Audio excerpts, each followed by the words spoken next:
Hello, ladies, gentlemen, and everyone in between. How the heck are you? This is the After Show with Neil, the 604 Atheist, and I'm going to start sending out some links for people I think might have an idea about wanting to join, and if anybody else wants to come in, let me know, and we can take care of that. Hello, ladies, gentlemen, and everyone in between. And look what I did. This is the After Show with Neil, the 604 Atheist, and I'll mute myself here. You have spoken. I can hear you. You do the speaking so well, Kate. Absolutely. That's only one of the many reasons. Anyway, shut up, Clarion. Twitter notifications. Let's start sending notifications. Messages. New message. And we're gonna send one. Bionic dance. And let's see. And I gotta go to the washroom. Okay, you gonna do the washroom thing, and yeah, go have a smoke and a cup of coffee and stuff like that. I'm gonna jump in on this. Okay, yeah, just jump on in, and that'll work. That's one of the nice things, though. I mean, not to give you any hard time or anything else, but that one of the reasons I kind of am happy about having quit smoking 6 months ago is that I'm not doing that stuff and jumping out of things anymore, and it's kind of nice, and it's cheaper, a lot cheaper. Oh yeah, definitely. Okay, I'm gonna go to the washroom and then I'll be back momentarily because apparently I'm not gonna be able to jump in because I'm already in on here. Oh, so I can't okay, yeah, okay, I gotcha. So I'll take a quick break and I'll be back. All right. I'll watch from the chat. And yeah, there we go. I have sent out links to Kate, Faye, Russ. Yes, you are. Yes, you are. Okay, that would include you, Mark. Yeah, we can do that.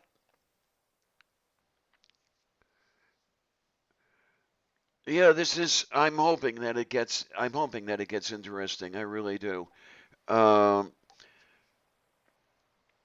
Yay! I put it down 5 August of last year, and I had decided it was time. Norts. Norts! Hello, Kate. How are you? How are you? How are you? How are you? So happy to have you here. I am not quite awake still. What? Please don't tell me that I have to move it to 5 p.m. No, but it started at 9 in the morning and I hadn't yet peeled myself out of bed. I still had the stuff in my eyes. The only reason I was up at all was a hungry kitty. Meow.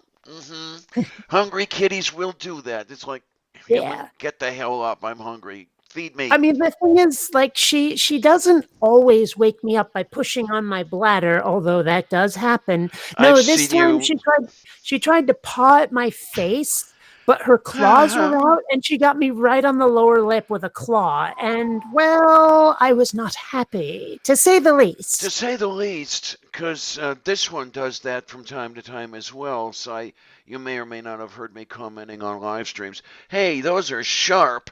That's when she's letting me know that she wants my attention. Well, sometimes when she's on my lap, she'll start going at my arm, and I'm like, "Hey, no claws." So she hasn't figured out what that means yet.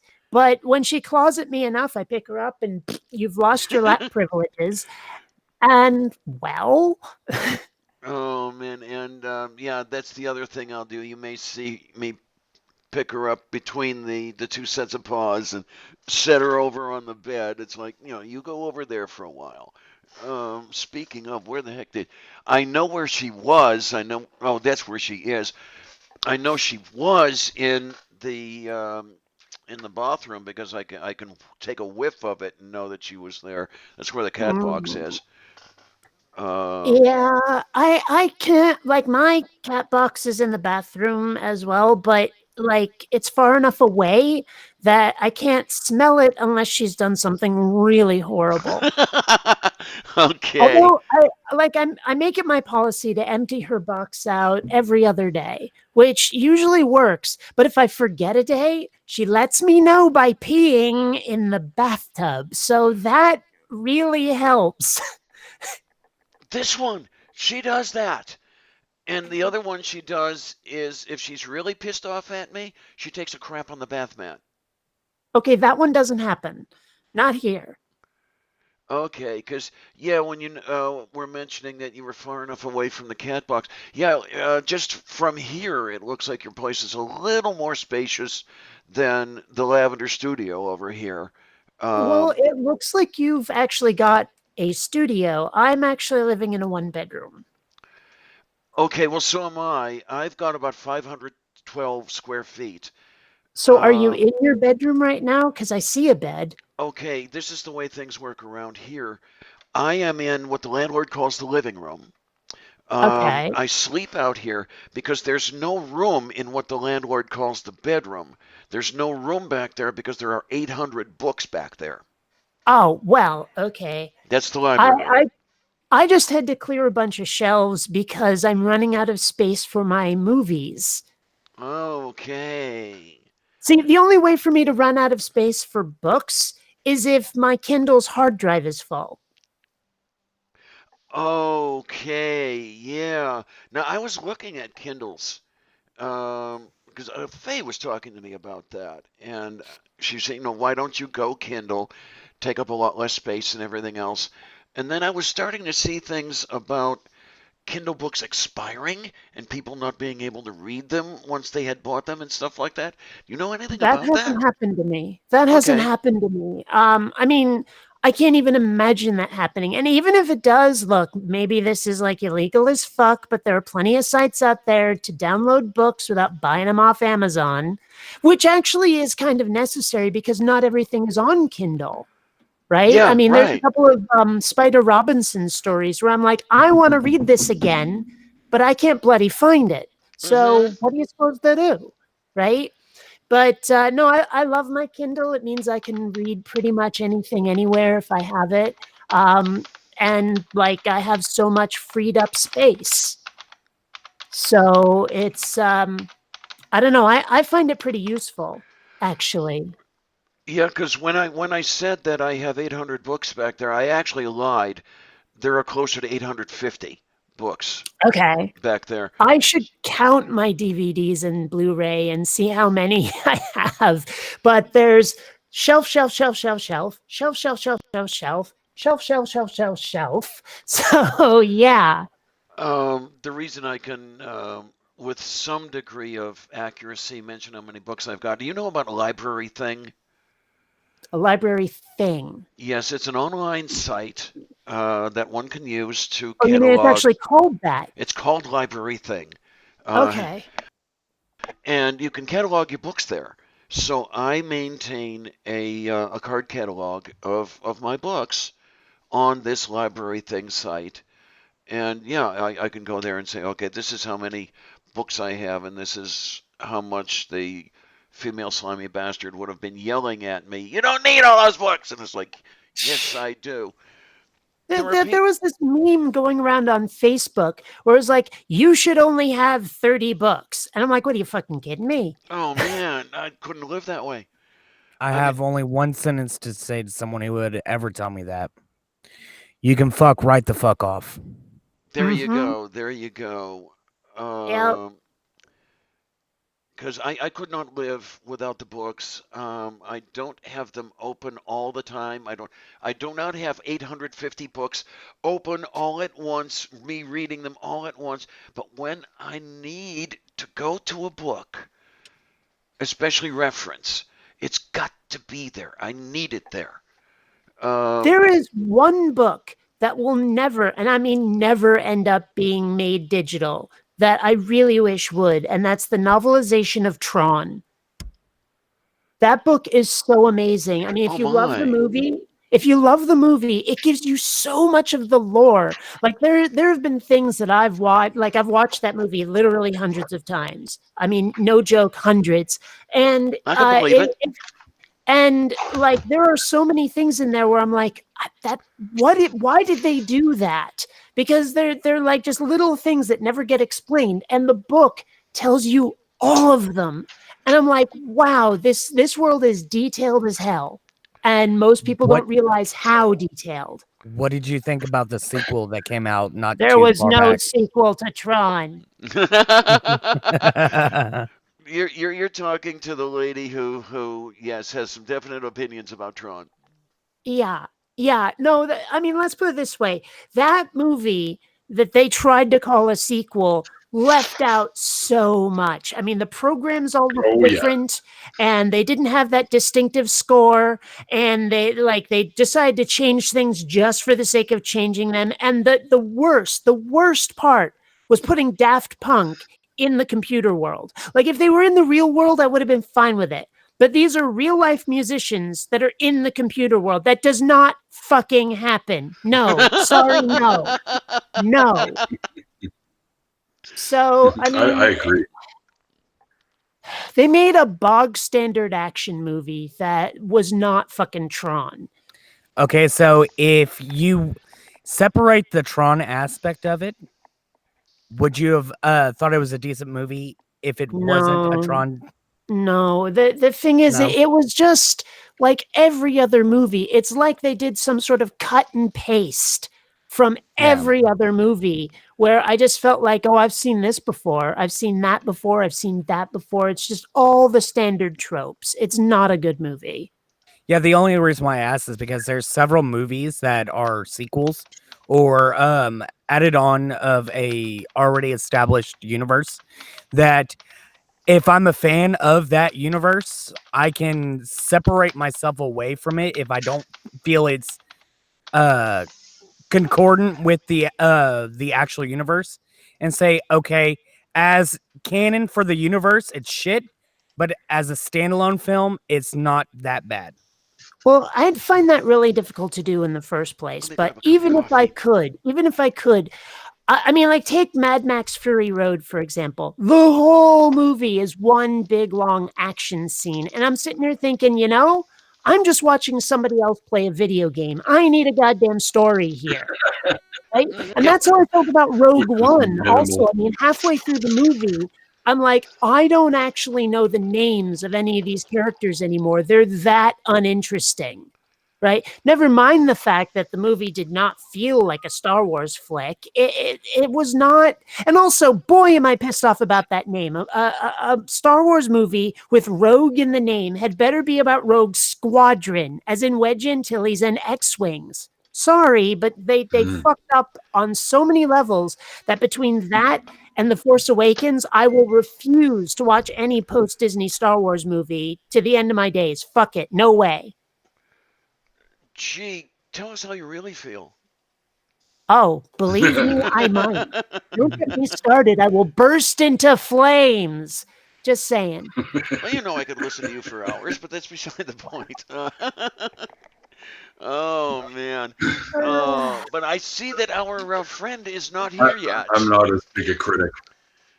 I see that our evolutionary friend has not shown up, and that, okay, let's call that a good thing. I don't mind that. Yeah, it's Darth Dawkins. Okay.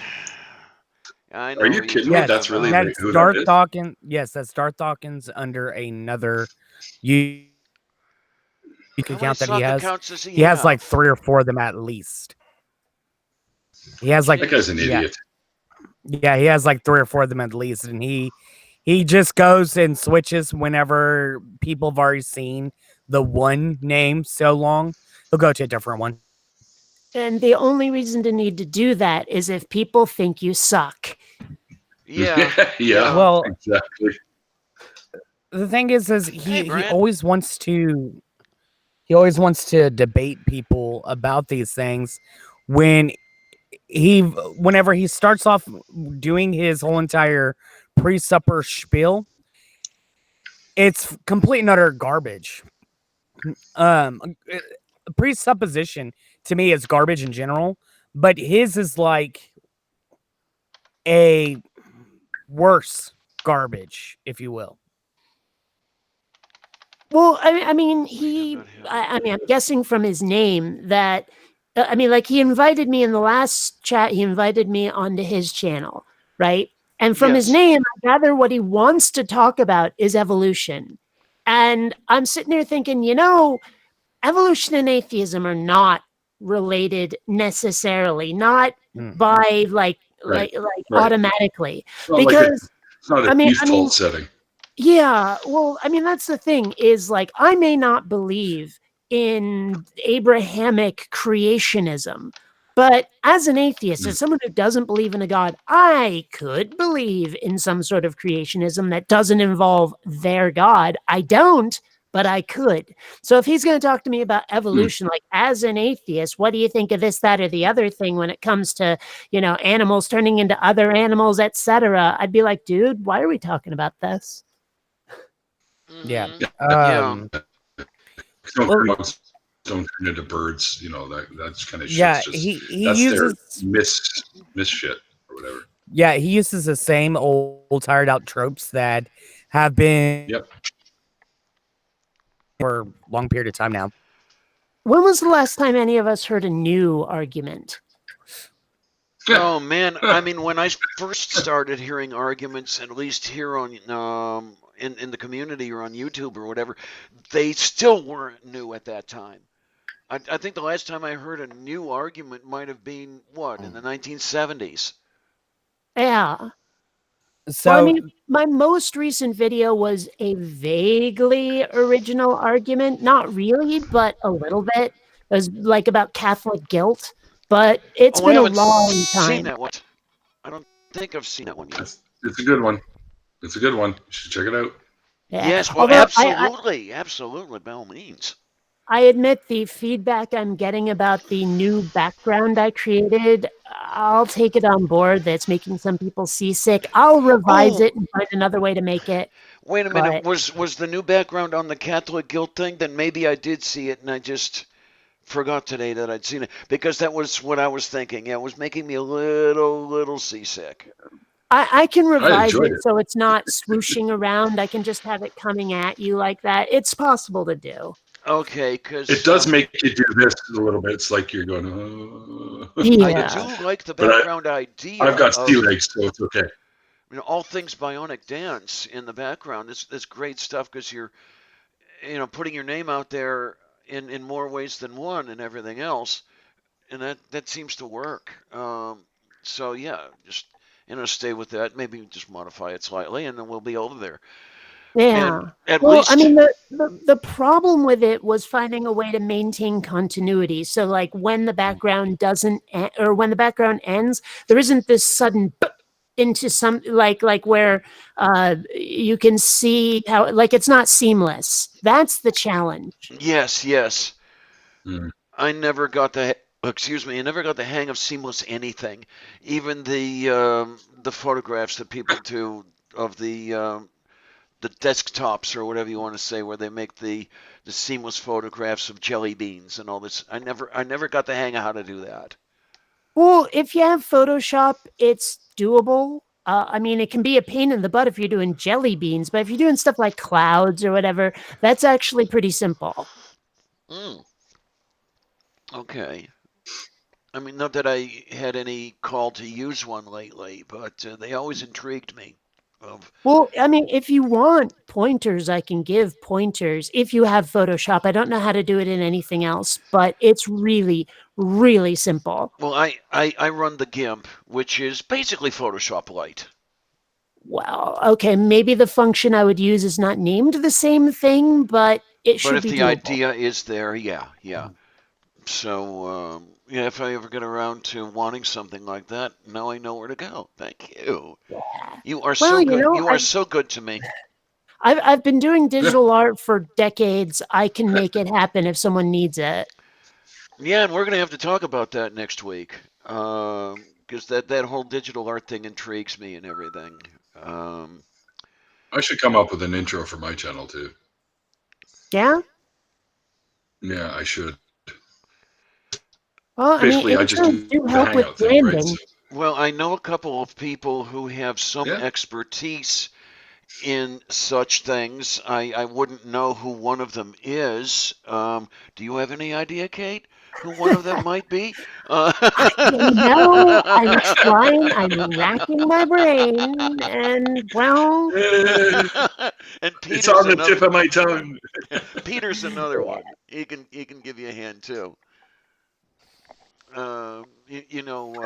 Peter DeTucker, gonna go for it. I Yeah, gonna don't. go for it. Okay. He's a big But He's sweetheart. a He unique really guy. is. wasn't until you said the actual channel name that I knew who the hell you meant. Okay. Yeah, because he's Oh, actually he's Kate, actually. I had something I wanted to show you. One quick second. Hey, Here, wait a the minute other day. here. Okay, if No. showing Just something hang involves on. unzipping, I don't want to know.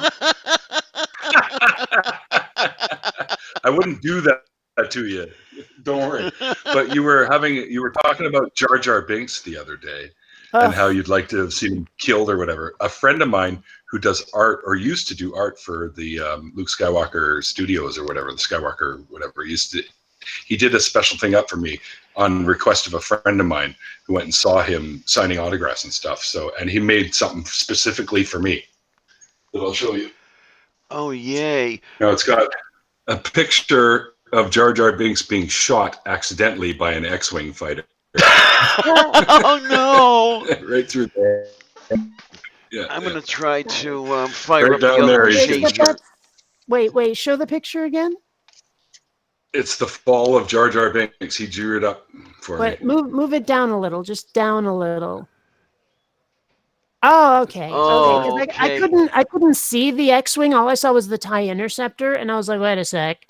Yeah, Oh, nice hit. Nice hit. The glare on there too, right? So Yeah. maybe you can sort of see I it. mean, I don't know. what I was saying though, I wasn't necessarily saying that I hate Jar Jar Binks. I mean, I do, but the whole Yeah. point Really? was that someone's argument was that you can't hate something that doesn't exist, so you can't hate God. Oh, And I was like, come on, but I don't hate give me Jar that. Jar Binks, and he doesn't that's exist. right.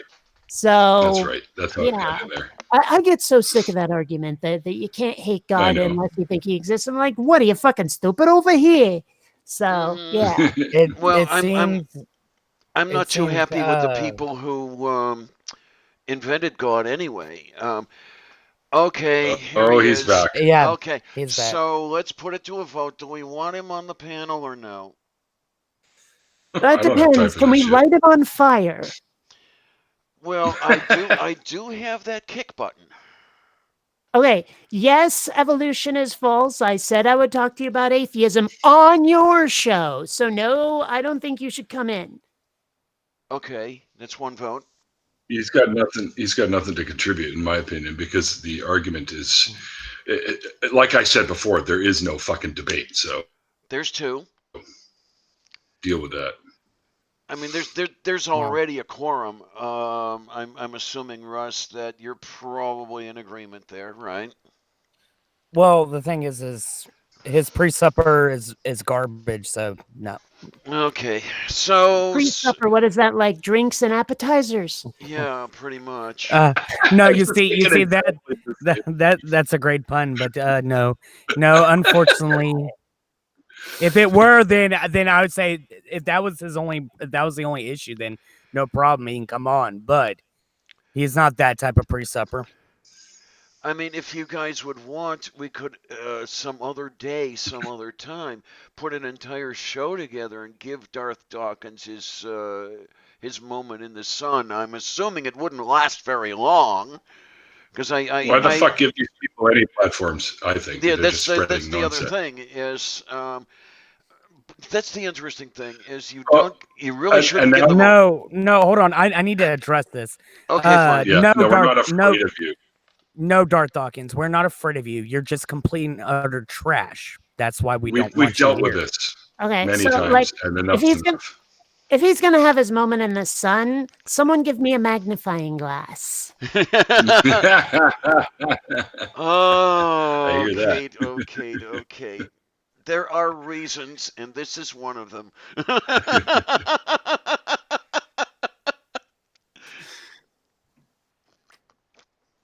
Yeah, well, I have my way with words, and I can be a real cruel son of a bitch sometimes. So. Well, that too, but that's beside the point.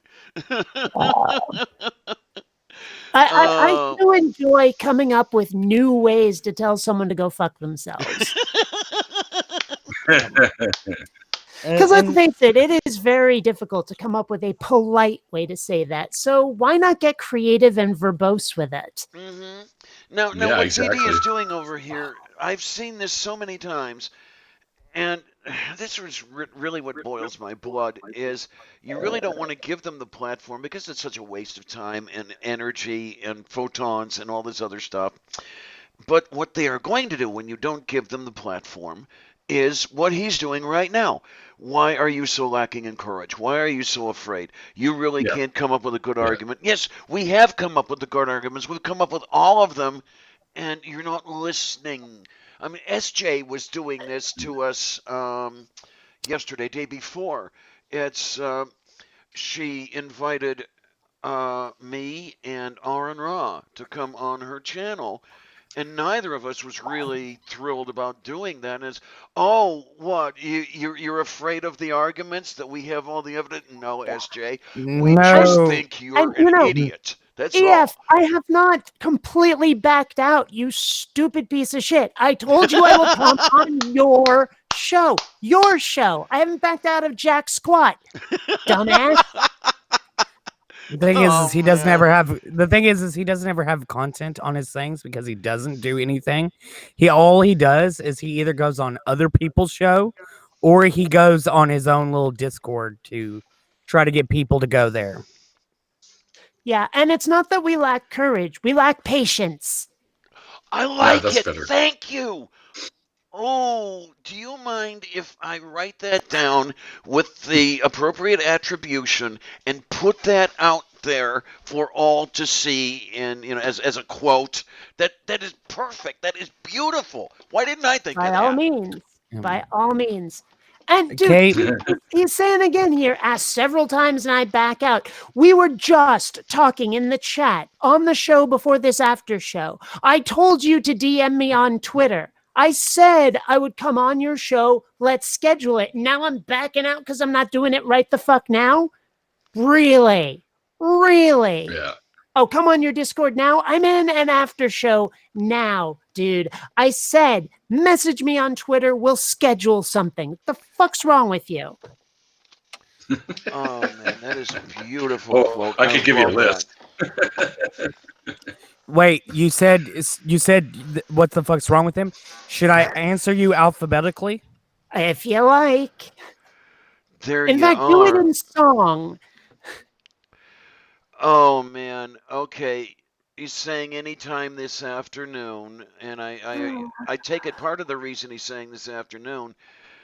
Correct me if I'm wrong, but I'm guessing that he's trying to make things so tight that it would be difficult to arrange your schedules to do it.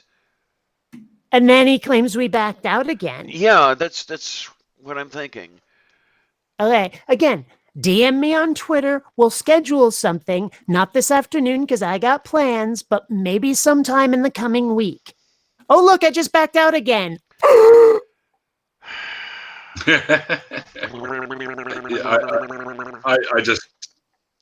I can't. I'm not in the field of evolution. I'm in the field of chemistry, which can be related, but I don't know enough about evolution. I mean, I know how evolution works. I know how the processes happen. I know all about that stuff, but I am not an evolutionist, as you guys like to call them.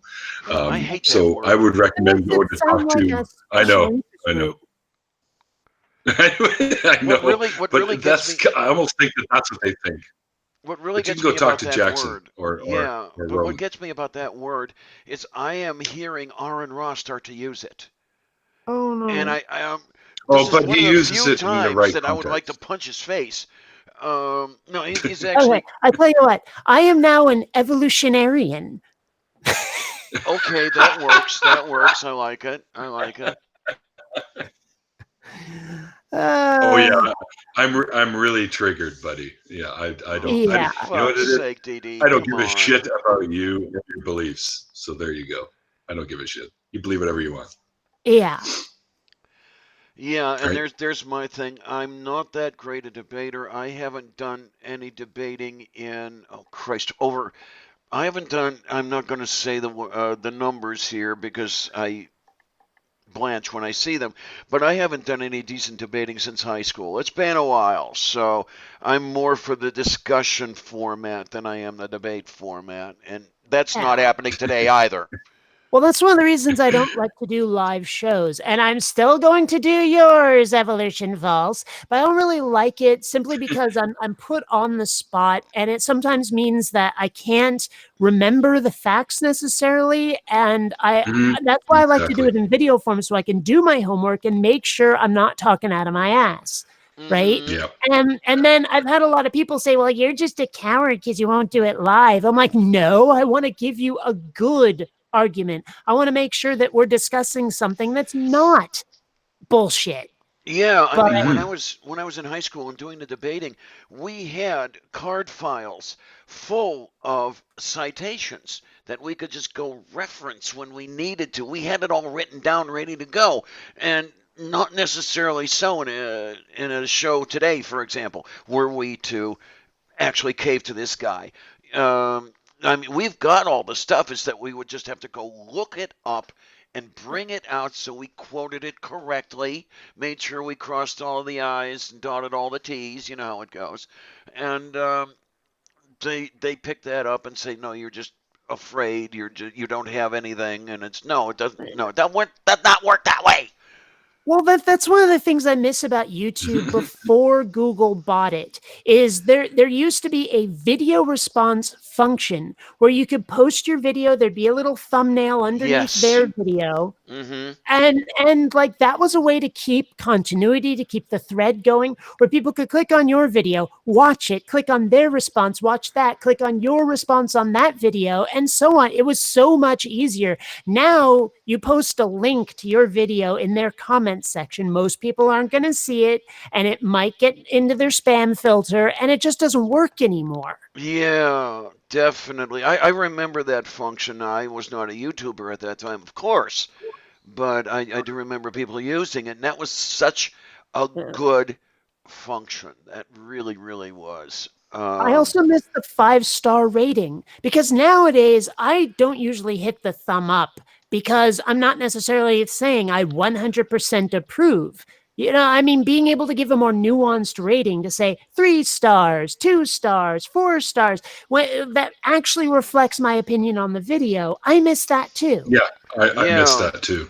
Hey, Darth Dawkins, I have one word for you. Okay, here's what I have to say to you, and that's as far as it's going today. All right? That's one of my personal favorites. Yeah. Some other time, maybe, but, you know, and maybe not if you keep this shit up. But no, not being today. your own worst enemy, dude. Atheist echo chambers. Oh, for the I mean, we might not even be talking about atheism if it weren't for your dumb butt. I mean, I've got other things to discuss. Yeah, absolutely. I mean, it is an after show after all. I like the way Steven Weinberg put it years ago. Speaking of, you know, the Nobel grade scientists and that sort of thing, we don't think about God enough to know whether we are atheists or not. Yeah, I mean, that's one of the problems that, like, trying to discuss atheism with a believer, with a God botherer, is very difficult because their religion pervades every bit of their lives. Yes. Mm-hmm. And being an atheist, we don't do that. The only reason I discuss atheism is because theists are making nuisances out of themselves. Absolutely. Right? If they didn't do that, I'd never even think about this subject. I spend most of my time on geeky shit, like watching Farscape and crap, right? I mean, well, even better than Farscape, the Orville. But I mean, that's the thing is I spend most of my time working on my animation stuff, maybe going rollerblading, hanging out with friends, like game nights on Friday, that sort of thing. And like, I don't even think about, I don't believe in God. Let me worship my non-belief, etc., etc. It's not like that. Atheism is not like a religion. They don't fucking get it. They don't get it because it's so outside of their experience that it's alien. It's like trying to explain to them that 0 and null are different. Yes. By the way, Darth Dawkins, we're not refusing to talk to you per se. We're just refusing to do it right now. Yeah. This is how much we're not caving to your demands. Like we will I will discuss this shit with you, just not necessarily on your terms. Yeah, and this is what a lot of people want is on their terms, because if it's on their terms, they can make those terms dishonest. There's a certain person who shall not be named that I was in a Twitter war with over the last couple of days who does that as well. And that's one of the reasons that I refuse to go on her show. SJ? Yeah, that would kind of be the one. Okay, you got to expand that acronym for me, because there's a chance I know who you're talking about, but the name every time Stephanie you say Stephanie Jean Thomason. Oh, see, every time you say SJ, I got to remind myself it's not ZJ. Oh no, CJ is someone else. Yeah. It's SJ Thompson at Christian-Apologetics.com. Yeah, she even calls herself SJ. Okay. Yeah, and now that you mention it, ZJ's another person I wouldn't mind having on the show. The couple questions I'd like to ask her, I've asked in tweets already, and maybe they got buried or something, and I never got an answer. It would just be great to have her describe what she's doing these days. And I don't necessarily agree with everything she has to say, and as a matter of fact, I kind of disagree with a lot of it, but it would just be interesting to have a talk with her. Well, you know, I have to admit, when she stopped doing atheism content, I unsubbed because I wasn't interested. I don't know. I just, it's one of the same reasons I unsubbed from, oh gosh, what the hell is his name? He likes to dress up like Deadpool. Younger kid. You know Darth who Dawkins. Darth Dawkins. You do not have a commitment from me because I don't talk to pre-suppers. Man, I cannot remember this guy's name. He got super know who you're talking popular. about. Okay, well, regardless. Well, there's a lot of stuff I don't know. I don't know most things. But I know a little about everything and a lot about nothing. When he stopped doing atheism content, I unsubbed too. There's actually only a few channels where I'm like, this is really interesting, and it's not like one of us, I guess. I don't like saying it that way, but you know, one of the atheism community on YouTube. We get it. Yeah. Yeah. No, Darth, it's not about not showing confidence. It's about I don't like pre-suppers because they're complete and utter garbage. Let's let him go because this is an after show. The next time I have to explain that, I will keep muting you. Yeah, you're okay with that. Yeah. Yeah, in fact, I might just mute him right now because I'm sick of this conversation centering around him, and because I got other stuff I'd like to talk about. Go right ahead. Yeah. Yeah. Yeah. He wants to discuss atheism, which I think it's like, what do you mean? Atheism is just a position on the existence of God. So that's pretty much it. So. Wait a second. I actually have the power to put it in timeout. I forgot I have a wrench. Yeah, you're scattered. Yeah. Now let's do that. You rate, Kate. I totally forgot I could do that. For 300 seconds. Yeah. I like the way they do that. They make it sound like, you know, it's forever and ever, and it's only 5 fucking minutes, you know? Yeah. Oh man, look at that! You silence him, and what do you have left? About 3 comments. Oh, scheiße. So, have you folks been watching the Orville? Absolutely. Well, I don't have television. One of these days, I suppose I'll have to do it. Do you have Hulu? No, I don't. One of these days, I'll have to do that. The Orville I'm serious when I say that. Such an amazing show. I mean, it's basically the way I like to describe it is if Star Trek didn't have that stick up its butt. I was going to Yes, say. I've seen. I've heard. I also described, said the same thing. Yeah, I described as a Star Trek reboot, only better. Yeah, I mean, granted, it does have some toilet humor, which is okay. Because it's Seth Farland. Yeah, but I mean, the thing is that some of it, like, there's actually some really good skeptical, critical thinking advocacy on that show. Mm-hmm. So, like the one they did on astrology, that planet that ruled, like with the astrology thing, and the one from the season before with the overly religious planet.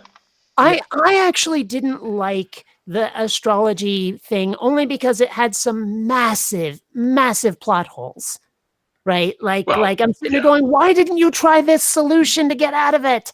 Why?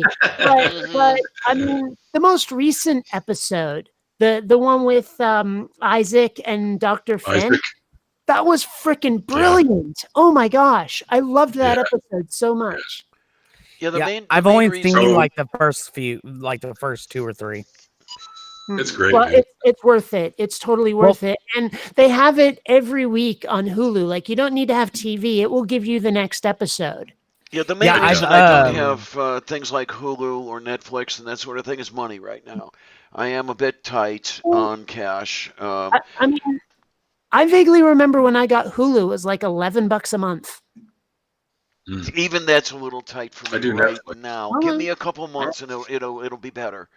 But somehow it's been turning out where the first 2 or 3 months of the year are always on the tight side. Well, that's when the big bills hit. My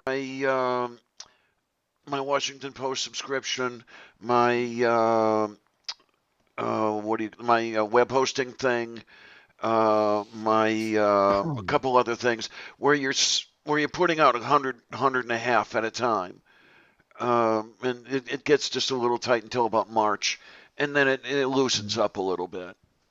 Gotcha. Yeah, I saw the commercials for the Orville whenever we had TV, and I was like, that looks kind of good, and so I started watching it, and then we didn't have TV, or my wife didn't want to watch it or something. I don't remember what. Anyways, I ended up not watching it for a while, but I seen that it was on Hulu, and I was like, I've got to get back into watching that. Yeah. Mm-hmm. I have turned into quite the advocate of the Orville. The only thing is I wanted this Orville hoodie where it looked like one of the uniforms, but in hoodie form. But the company selling it is so, don't get me started. They don't answer support emails. They claim, oh yeah, we'll send this to you between 5 and 10 days, and they don't. And apparently the place where these things are made is in like Hong Kong or some shit. And people have said that their packages have spent like a month in customs, things like that. So I was so pissed off by these guys.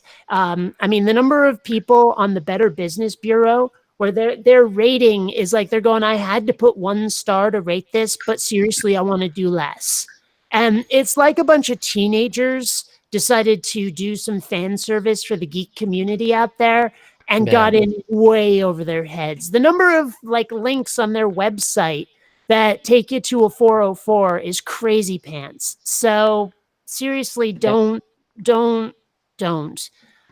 But I wanted that hoodie so much. It sucks. Oh, well. Oh, my goodness. Did you ever find it anywhere else, or was that the only place you saw it? The only place I saw it. And hell, they're probably selling it illegally. It can't possibly be licensed. That's possible. Okay. Yeah, I think Doc Fearsome told me earlier to have a look at my Patreon, and he told Faye to look also. I'm going to have to check on a few things here, because I'm seeing that, thank you, my total is $14 a month, but here on the individual pledges, it's only adding up to 11, so they must be still, well, no, they're still, the gross adds up to less than the total shows. So they must be still modifying things in process or something. Mm. But thank you. I am so amazed and appreciative when okay, you're going to be all over me again, folks. When somebody finds my stuff worth paying for, worth listening to, watching, I am just so taken aback, and thank you for that vote of confidence. Seriously. See, now I'm going to feel mean or like I'm bragging if I talk about my Patreon. It's not fair. Well, go ahead and talk about yours. Well, last month, like January, I made about $1,100. Hey, fine. That's wonderful. Well, the fun part is I keep telling people, I'm like, I don't pay rent for living. I own a condo, right? And so, like, even though I'm making technically poverty wages, I have so much money in the bank right now because I'm not paying rent. And because it's less than minimum wage, I mean, a lot less, I'm also getting free healthcare too. Beautiful. Yeah. Hey. Yeah, like that brain surgery I had to have, $300,000, nothing out of pocket, nothing. Wow. That's brilliant. That's perfect. I like it. Really, so really, if you can manage it, if you can own your own place or find a no paying rent situation, and you can get enough subscribers, you can live on YouTube if that's the way things roll for you. I would be afraid to. Now, I've talked to Logic about this, and he had a very interesting answer. I'm going to have to listen to your answer as well, Kate. When I was asking Logic about how he felt about doing this for a living, it was like, okay, do you think about what would happen if YouTube shut me down? What would happen if YouTube went away? What would happen if my subscribers decided they didn't like me anymore and they wanted to go somewhere else? They were bored with me. And his answer was, I try not to think about it. How about yours? I mean, I know that I'm previewing. We're going to talk about this again next week. But well, it is a little scary, I have to admit. But at the same time, like I say, I have a cushion right now. I have several thousand in the bank. So if I have to go looking for a real job, I can do it. Like, I feel like I have the couple of months that I would need. Right. But I don't, gosh, I mean, okay, maybe I'm totally wrong because goodness knows a lot of internet sites have gone away in the past where I thought they'd be around forever. Hello, MySpace. But I mean, if YouTube went away, I'd be surprised. Number one, I'd be totally shocked. If Patreon went away, I'd be surprised. I'd be totally shocked. But I mean, my only worry is that I haven't had a regular job in so long that I'm afraid an employer would look at my resume and go, why should we hire you? You haven't worked in so long. And I'd have to tell them, like, well, I kind of have. I mean, I have these video editing skills and I've been making money from them. I just wasn't employed by anyone but me. I mean, yeah, and they think you're lying when you say that. They think you're trying to make this shit up. Yeah. But you can, if they would bother to look at it, you could show them your portfolio. I mean, you've got some great shit out there. If they would be willing to watch that, it's like, okay, she's worth it, you know? Yeah. Well, okay, I have this absolutely great comic I downloaded off the web. It's this guidance counselor talking to a high schooler, and it says, do you have any backup plan in case your dream of becoming a YouTube sensation doesn't pan out? I think I've seen that one.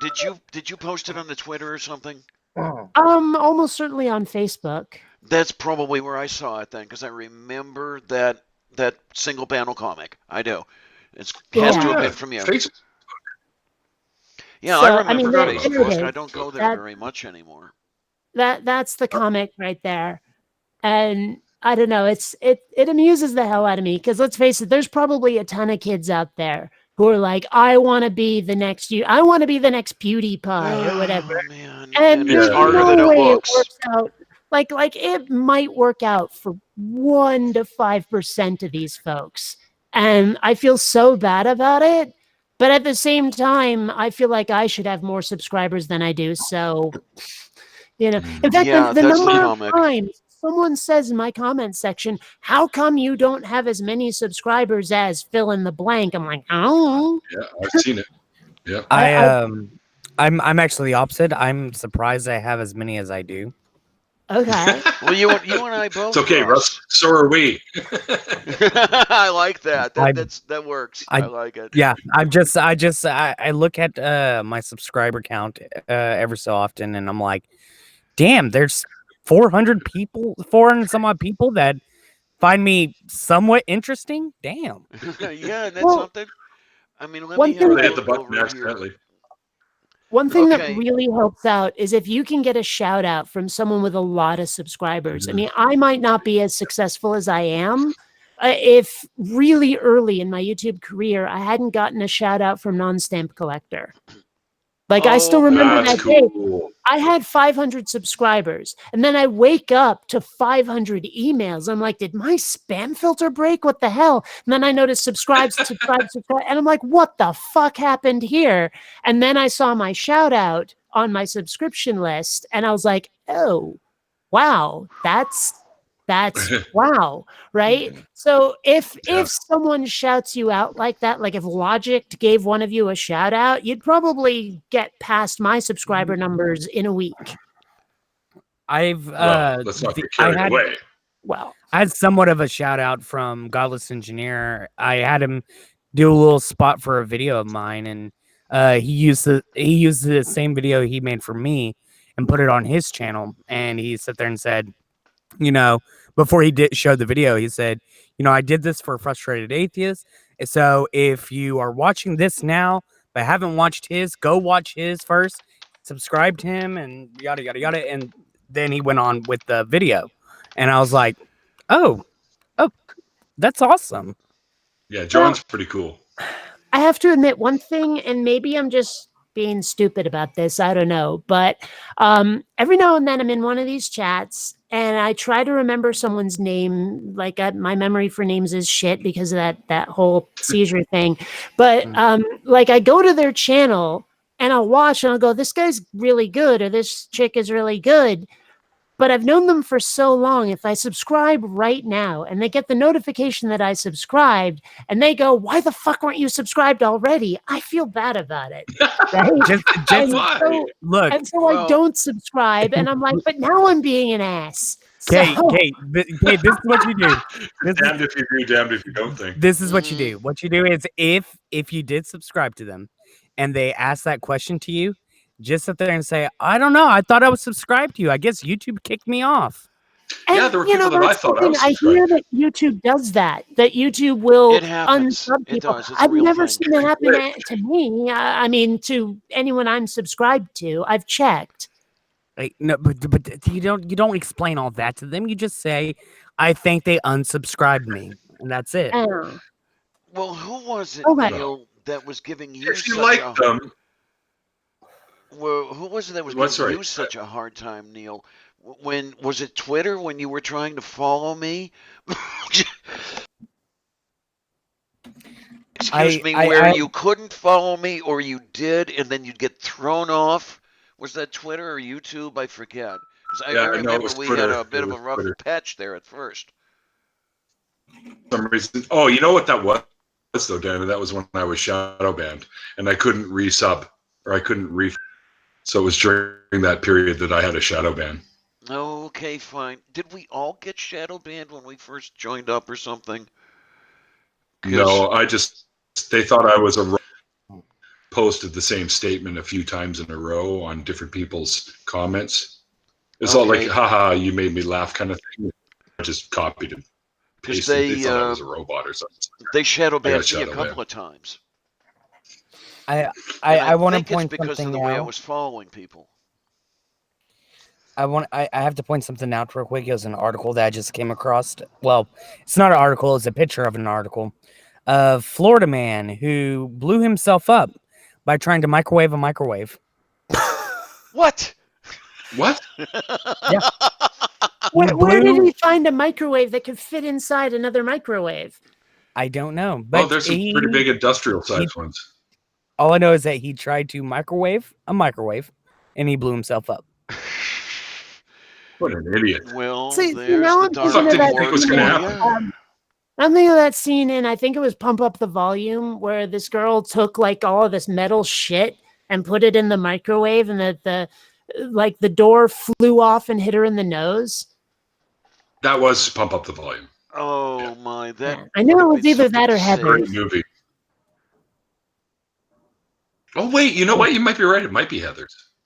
No, I think it's Pump Up the Volume. I'm pretty sure it's Pump Up the Volume. Either way, they're both great shows. Yeah. Yeah, there's the thing. Anything with you talk about the shows. I hear about shows that I would actually consider watching anymore. It used to be where I just did not like any of the stuff that was on television, and that's I had the television. I said I'm never turning this thing on. Why do I still have it? So I got rid of the satellite dish. I don't even have a television set anymore. Well, the one I had was the analog thing, and it wouldn't work now anyway without extreme modifications. Do you even watch DVDs and Blu-ray and stuff? I do watch some DVDs. I don't have any Blu-rays. On?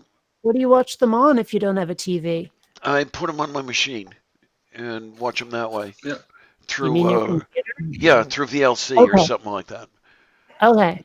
Yeah, that's what I use. So you were saying TV shows you watch? Say again? TV shows you watch? Something about that? Well, I hear about shows now, like you were talking about. What is it, Orville? The Orville. That one, and a couple other shows that I would actually consider watching, which is a change now from say 20 years ago, when it was I am simply not watching this television. Why do I even have the subscription? Well, I mean, I'm in a similar situation where I have a TV. I don't have like cable or anything, and my TV can't seem to detect like stations that are literally flowing through the air. And so that's where Netflix and Hulu have come in, where like I get suggestions for things to watch that are streaming, and I watch them that way. Okay, I got you. Because the other thing with say a television, or I know I call it a television set. Nobody ever does that anymore. But the actual physical television, I don't know where I would put one. You are seeing my entire working space when you're looking at the. I do know they could be as thin as this thing, right? You could just hang it on the fucking wall now, right? Well, my problem is my walls are masonry. They are actual brick walls, and I can't even hang pictures here because it's so difficult. You should have seen me. The hell I had to go through to put those curtain rods up. I had to buy a hammer drill. Oh shit! Happily, the hammer drill wasn't that expensive. I think it was $25, and I'll find uses for it elsewhere. But yeah, even my Black & Decker 3/8-inch drive couldn't do anything with the walls here.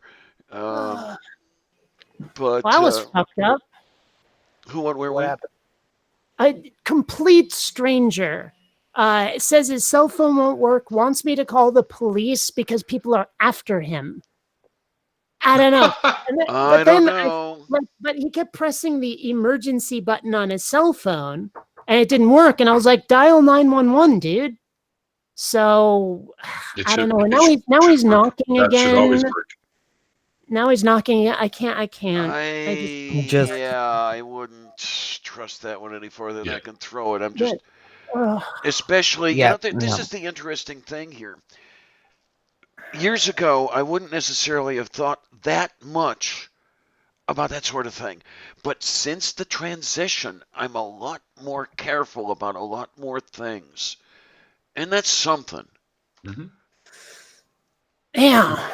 It's unfortunate that way, too. Yeah, this is one thing where I can say about, folks like me who have gone, say, especially male to female, you get to see the other side not only by somebody talking to you and explaining it, you get to live it. And now you get that thing. Oh, that's what they were talking about. You know? All I'm saying is, Kate, next time somebody does that, just sit there and say, "Yes, I work for the police department. Can I help you?" Oh, you're the guy that we're looking for. Okay, just stand right there. Of course, this is plastic, so but still. Yeah, because I had that happen to me once. It was about 20 years ago. Somebody was knocking hard on the door. Help, help, somebody call for help. Somebody's trying to kill me. Let me in. And it's like, I don't think I trust you. Come to think of it, this is a gated community. There's a door that people can't get through. So I don't know how he even got in here. He hopped the fence. Climbed the fence? Well, it's pretty high. And it's not something you can climb. I mean, it's a wall. It's not chain link. Maybe Brent suggested you call the cops anyways. Come here and check this guy out. I don't well, know. I don't know, Kate. Well, could you even give them a description or anything like that? I'm assuming you didn't open the door, or at least I'm hoping you didn't. Well, I don't know. I'm just going to ignore it. So, but it's funny though. One thing you're talking about before, where you're saying like walking down the street and all that, and seeing what was it, the other side or something? What people were talking about? Yeah, I mean, it's when I women feel are kind of talking. fortunate that I've always lived. I mean, speaking as a lesbian, I've always lived in really progressive places. I mean, Seattle is so gay friendly, you have no idea. And San Diego, well, what's weird is I haven't seen anything that even resembles prejudice here. I mean, this place is full of Hispanic folks, most of whom only speak Spanish, and I haven't seen anyone give them any shit about anything. And I'm like, this is unexpected. I thought for sure there'd be prejudice here. Okay, yeah, because the area I grew up in was xenophobic Eastern Europeans, basically. And there was a lot of the prejudice going on. There was a lot of the looking down upon whatever class, that sort of thing. And that's all I knew. So, for me to go to a place like Seattle, oh my word, that would be like going to another planet. Well, and Seattle is so diverse simply because, I mean, number one, it's the Asian port city for the US. But number two, people come there to work for Microsoft and Amazon and Boeing, right? So there's a lot of folks there who just don't fit the stereotypes. Now, granted, Seattle is traditionally very Scandinavian. Right, the sheer number of people that I know there named Eric and Erica, just saying, right? but even so, it's still pretty diverse and pretty tolerant. Okay, I have to say this because it was said in the chat, but from Joshua Ledoux, who is Compelled Unbeliever's cousin, he says Kate is probably the first atheist YouTuber I watched. Really helped me come out of Mormonism. Yeah. Excellent. I hope you still do watch Battlestar Galactica, though. Now that I know Seriously, who you are, you now have a wrench. The original BSG was Space Mormons. But even so, it's space opera. No, it really is. You watch it. Like, if you know anything about Mormonism, watch the original Battlestar Galactica, and you'll be like, oh. But well, yeah. I mean, didn't they lift? I never really thought about that. Didn't they lift some of the plot elements straight out of Mormonism and absolutely. some of the other? Yeah. There's like a council of 12. Their home world is called Kolob or something like that. Kobal, I don't remember, but because it's just sort of a rearranging of the letters in the Mormon version or whatever, and it's yeah. Wow, my mind is blown. I never thought about it that way. That's crazy. But now that you say all that, I totally get it. Yeah. Reese X was a big Battlestar Galactica fan. What's going on there? I think she's walking shooting away. lasers or something.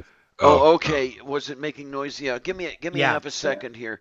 I have to step away. I'll be right back. Okay, time's up. But we were talking about the guy who came to the door and whatnot.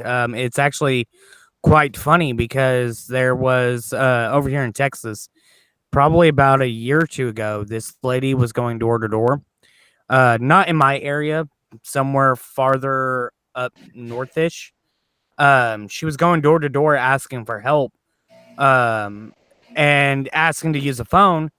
And people were trying to call the cops, and whenever they offered to call the cops, she would just say no, never mind, and walk away. Turned out she had escaped from a cult like religion over in Wells, Texas, called the Church of Wells, where she was trying to get away from them, and she was trying to get a phone to call her parents back home so that way they can come and get her. And eventually the cops did take her, but they took her back to Wells. And the next time you see her, what she didn't want.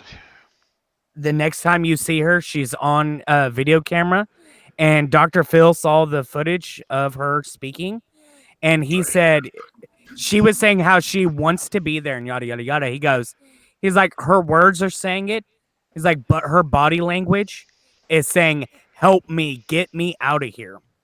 And that's the amazing thing that the I'm going to say it even if it isn't quite, because it sounds so much like it, that the police were so much in cahoots with this cult.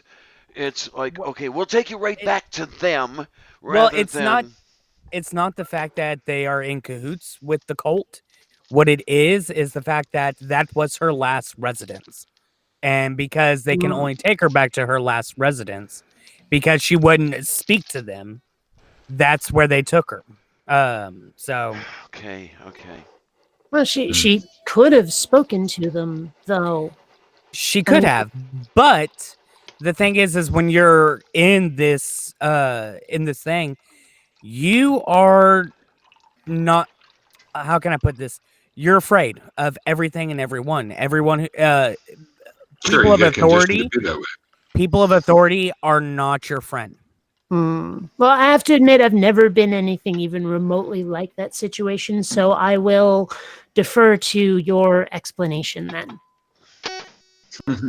Yeah, I think I remember you speaking of this probably around the time we first met, Russ, because I think I remember looking up the Church of Wells and actually finding a website.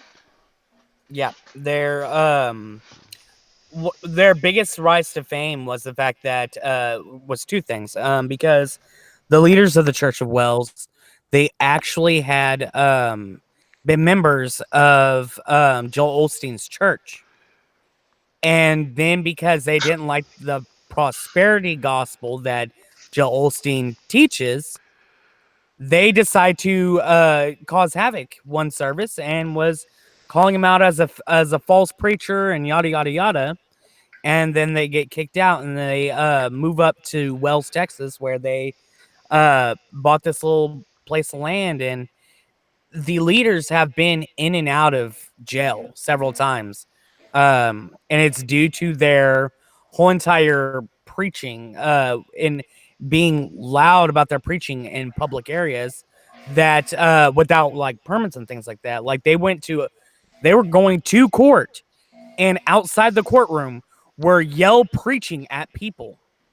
And the cops came in there and said, "Look, y'all are going to have to keep it down." And they were like, "You're trying to stop the gospel." And he's like, "No, I'm telling you, you have to keep it down in here."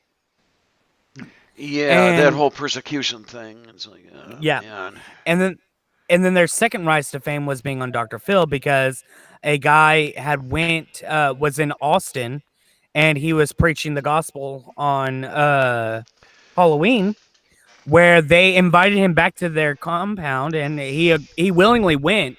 But from the drive on, they gave him a water, and and he says he doesn't remember. Yeah, he says he does everything was a fog. His entire time there was a fog, and whenever he got out, his family came to see him, and they're like, let's go and have lunch or something. And then they whisked him away, and they took him and got his did a toxicology type of report thing on him, and turned out that he had a prescription strength sleep aid, I want to say it was, and an over the counter drug in his system. And whenever he was on Dr. Phil, they explained this, and the Church of Wales then had a rebuttal saying that we found him in the wickedest city in Texas on the most wickedest night. It's not our fault what he took before he came to us. Yeah, that line. Mm-hmm. Yeah, so I have a real big issue with these people. So I wonder what they would have done if they offered him the water and he said no thanks. How would that have gone? Oh, maybe they would have hit him over the head. They would have, once they got to the compound, they would have still found a way somehow to get the drugs in his system. I don't know. I figure unless they stab someone with a needle, I don't know. I don't know. Maybe I wouldn't put that past them. But another couple of stories that I've heard about them was from the same guy. He said that there was a toddler, couldn't even talk, couldn't even stand on its own type of toddler, crying while its mother sat it down in a chair and went inside into the kitchen, and 3 grown-ass men circled around the child and were telling the child, God's teaching you patience. He's teaching you patience here, to a child who doesn't understand what the fuck you're talking about. And then one of the neighbors of the city, where he sat there and recorded him doing this, where the guy was going on and preaching to his face, yelling, and he's like, I'm asking you to leave my property. And he goes, and finally, after like 2 videos, he then stops preaching to the guy and preaches to his wife behind him, says, does he beat you? Is he violent? This man is a violent man. Has he touched you? And then went from accusations to flat out saying, you need to get away from your abusive husband. I know he's hitting you. Oh, man. That's a bunch of poo-poo. Yeah. We've got an interesting question over in the side chat. How do you like that? Whirly DR Podcast is asking, what's Neil's Super Bowl prediction? What's my Super Bowl prediction? Yeah. I couldn't tell you anything, so you go to Neil. I can tell you. Oh, you can? I bet you don't know. Yeah. Well, I don't know your prediction, but I do. I think I know how it's going to end. Yeah, I think the refs will blow the game for one of the 2 teams. That's for sure. Mm-hmm. Well, I don't know. Maybe we'll find. That's what happened to. That's what happened to the Saints. They got ripped off for their last game with LA. So. Oh man. All I know is it. Oh, go ahead. Maybe we can find something about a Super Bowl prediction if we turn to Daniel 9. Let's look in our KJVs here, and no, huh? Well, I mean, I have my own prediction, but it's based on absolutely nothing that isn't stupid. Oh, that sounds great. Go ahead and say it. It's going to be the Rams because they have the best looking helmets. Hey, it's as good as any. I don't follow football through the year. I only watch the Super Bowl. Try the help. And I always choose who I want to win based on whose helmets I think are prettiest. And the scary part is how often I'm right. Hey, Stags, hi, how are you? Oh, man. I heard that the Patriots are like owned by these weapons grade MAGA supporters, right? They're Trump nuts. Oh, and great. so a lot of people want them to lose on that basis. I don't think that should be a requisite. Because of where I live, I'm a Cowboys fan. My wife is a Pats fan. And as much as I would love to see the Rams beat the Pats just to rub it in my wife's face, Let's see. I have a serious inclination to think that the Pats are going to win. If everything goes according to plan, like everything's perfectly fine, the Pats are going to win because it's the Pats. They're going to win. I don't know, man. I don't know about the football still. I'm a baseball girl, okay? But I was telling Neil in the main show, I was a big kid, and everybody was after me to play football.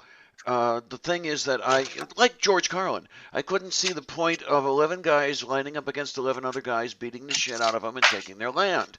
It was just a pointless game to me, and it still is.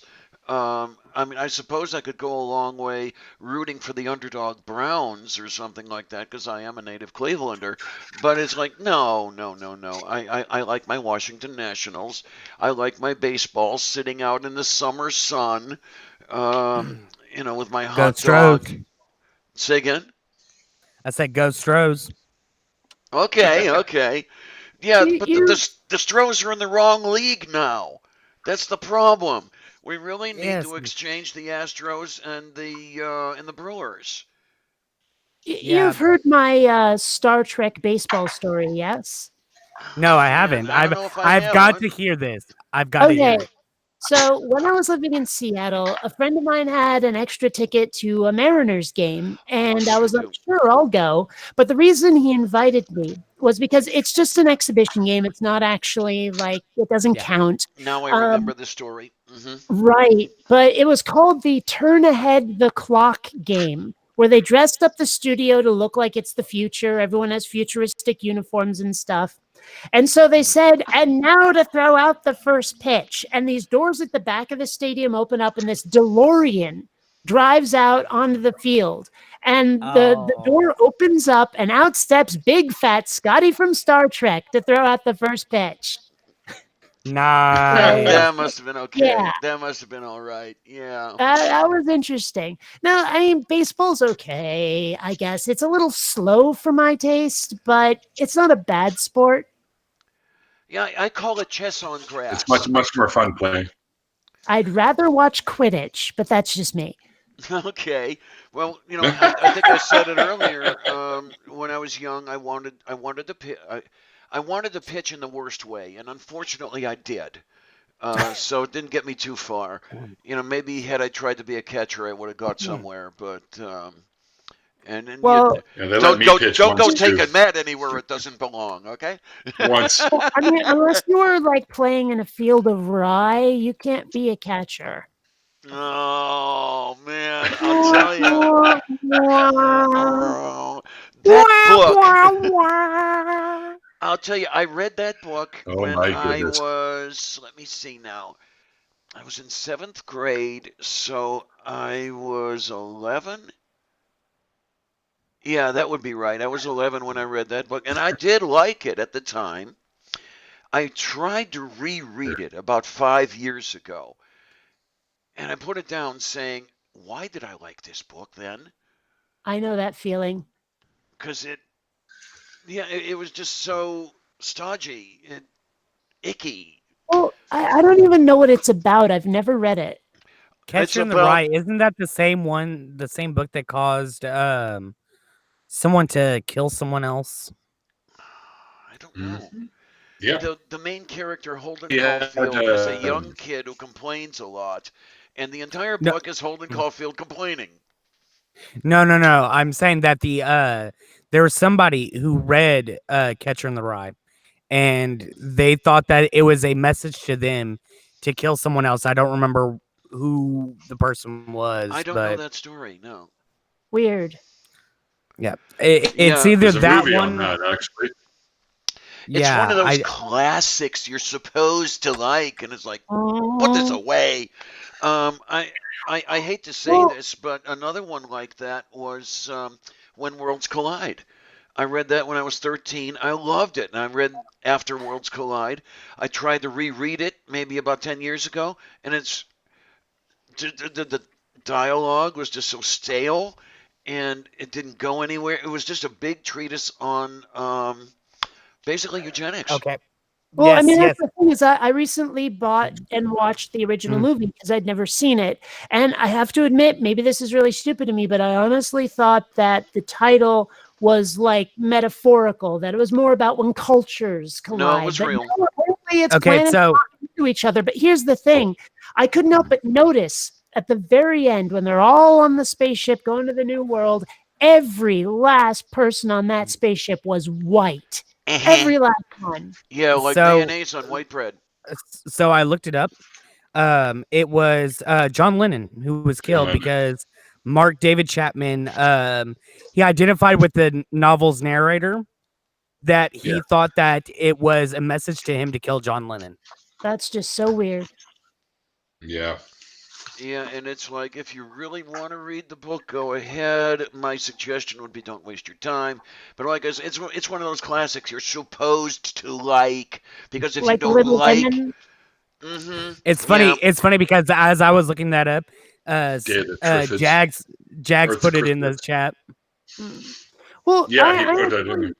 I went on a bit of a rant about that on Facebook a little while ago about what people consider art and what you're supposed to consider art. Where it's like, I mean, take like say Mozart or Bach or something and play it as metal, and people are going to say this isn't art. You know, I mean, wait a like, minute. unless you're sipping tea with your pinky up and sniffing wine corks, apparently it's not art. But Right? Bach was the metal rocker of his day. But the thing is I hate it when people say something's not art because art is completely and utterly subjective.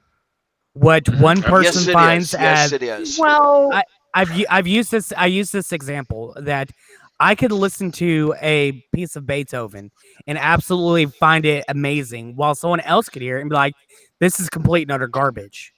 Well, I mean, Hold that's on, the Rusty. thing about a lot of that classical music and stuff is that to me, it's not very fun to listen to. And I finally figured out why. And it's the same reason I don't really like rap is because you can't hum it. It doesn't have a melody. It doesn't have like choruses and verses and all of that stuff. I mean, like, are you kidding me? Most of that stuff that I listen to, it's random and all over the place. It really is. What are you listening to? Seriously. No, seriously, I like okay, like so put on some Mozart. It's just going all over the place. It does not have that structure of popular music. Oh, thank you for but the thing is you can still, but you can still hum classical music. You can sit through the whole entire.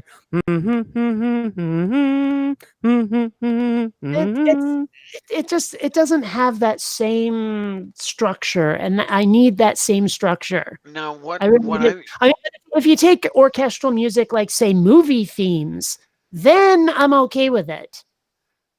Okay, so you're okay with say John Williams, that sort of thing. Oh gosh, yes. Okay, fine. That works. It really does. And well, were it not for Gustav Holst, there would never would have been a John Williams. Not so much. Well, okay, let's put it this way. I love Danny Elfman as long as he's not working with Tim Burton. Okay. Why? The one thing. Well, whenever he does a score for a Tim Burton movie, it just sounds like circus music that's turned evil every time. and that's actually time, I said I hated Danny Elfman, but then he did a non-Tim Burton movie, and I'm like, oh my gosh, the guy's awesome. He's just misused. Now the interesting thing though is not having the melody and not having the structure. One of the reasons that Beethoven's Seventh Symphony is my absolute favorite piece of music in the world. The second movement, the symphony is divided into 4 parts. The second part is based upon 5 notes. Da da da da da. And he turns that into an absolutely beautiful 12 or so minutes just on various ways of layering those 5 notes over themselves over and over by different instruments with slightly different keys, slightly different timbres. Maybe I'll have to, for the hell of it, one day do a show or a video on that particular movement. I say that. and I realize that not everybody is going to like this stuff. Okay, I get that. But to my ear, it's absolutely wonderful. I think that a hangout for classical music is in order. Yes, it might be. It might be really. Maybe we talk about our favorite stuff and everything, because if we played it, that shit would get demonetized so fast. Actually, not necessarily, yeah. because there's a lot of that is in the public domain. Yeah, if you did it right. Fair Now, enough. I mean, if you played Cleveland Orchestra under Christophe von Dohnanyi, yeah, you'd be demonetized like that because that would be a copyright claim.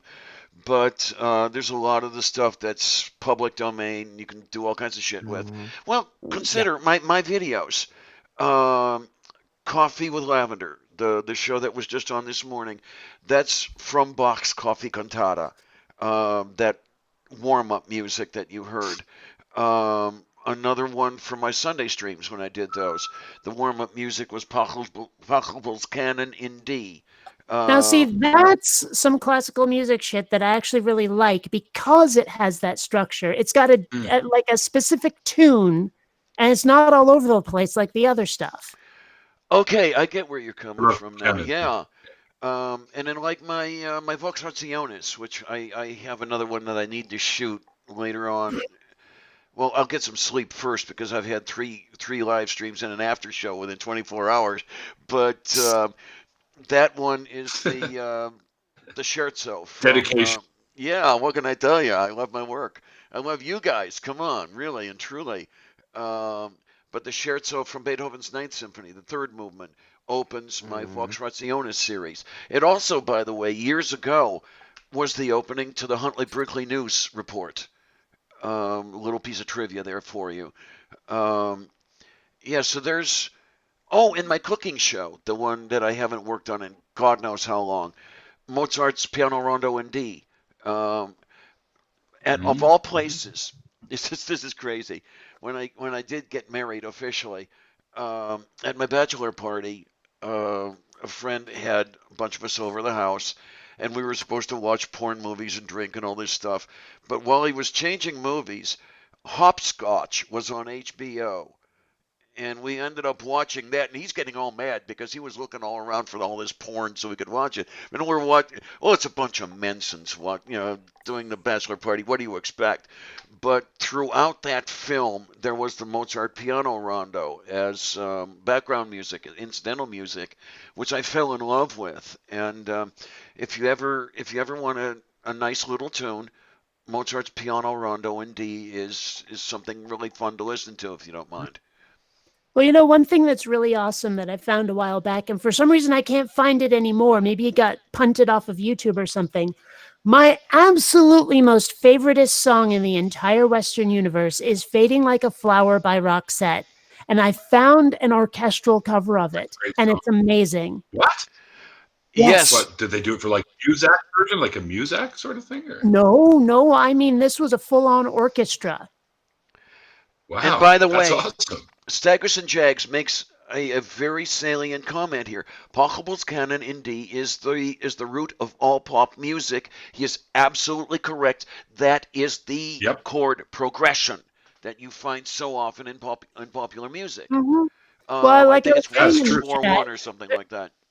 There's a video about a guy, he used to be a cello player, who goes on a total rant about that, where he was first talking about how if you're playing the cello, it's just like the same notes played 16 times or something. But then he starts playing on his guitar all of this pop music that uses that as its basis. Mm-hmm.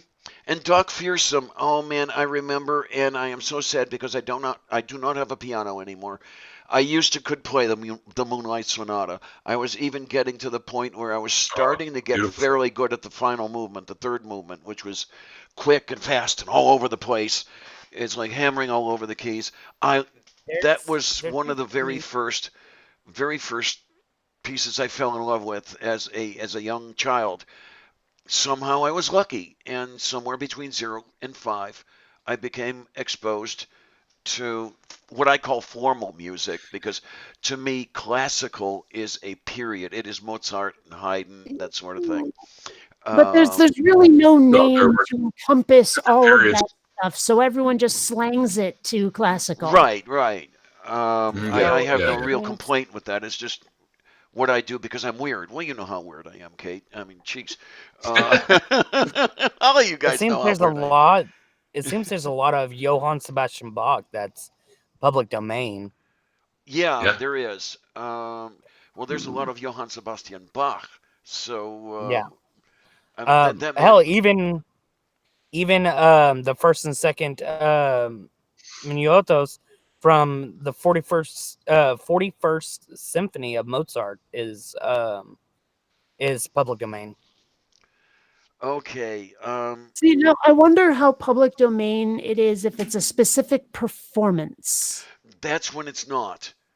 The specific That's performance can be copyrighted. Recent composer or something. They can be, but this one I'm found on the royalty-free music list, and you have and let me find where that one was. Okay, yeah, right here. It says Creative Commons is free.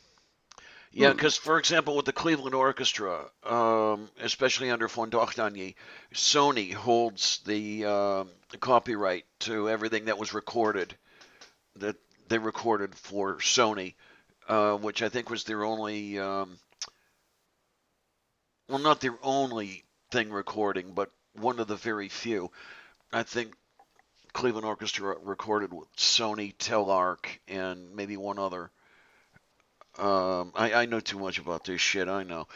Well, one thing that's great is I think it's all of John Philip Sousa is public domain now. Yes. Or has been for quite a while, which is why I can get away with using it in that intro I do that looks like the opening to Monty Python. Right? That does amaze me that you can get away with that because it resembles the Monty Python so much, even with the, at the end. Yeah. But I mean, it's clearly sort of a parody satire thing of That's it. That's probably what is, yeah. But they chose that music for the theme specifically because it was free. Yeah. And I got to tell you, Kate, that's my favorite one of your openings. As soon as I saw that, I was like, yes. Me too. Have you seen the most recent one?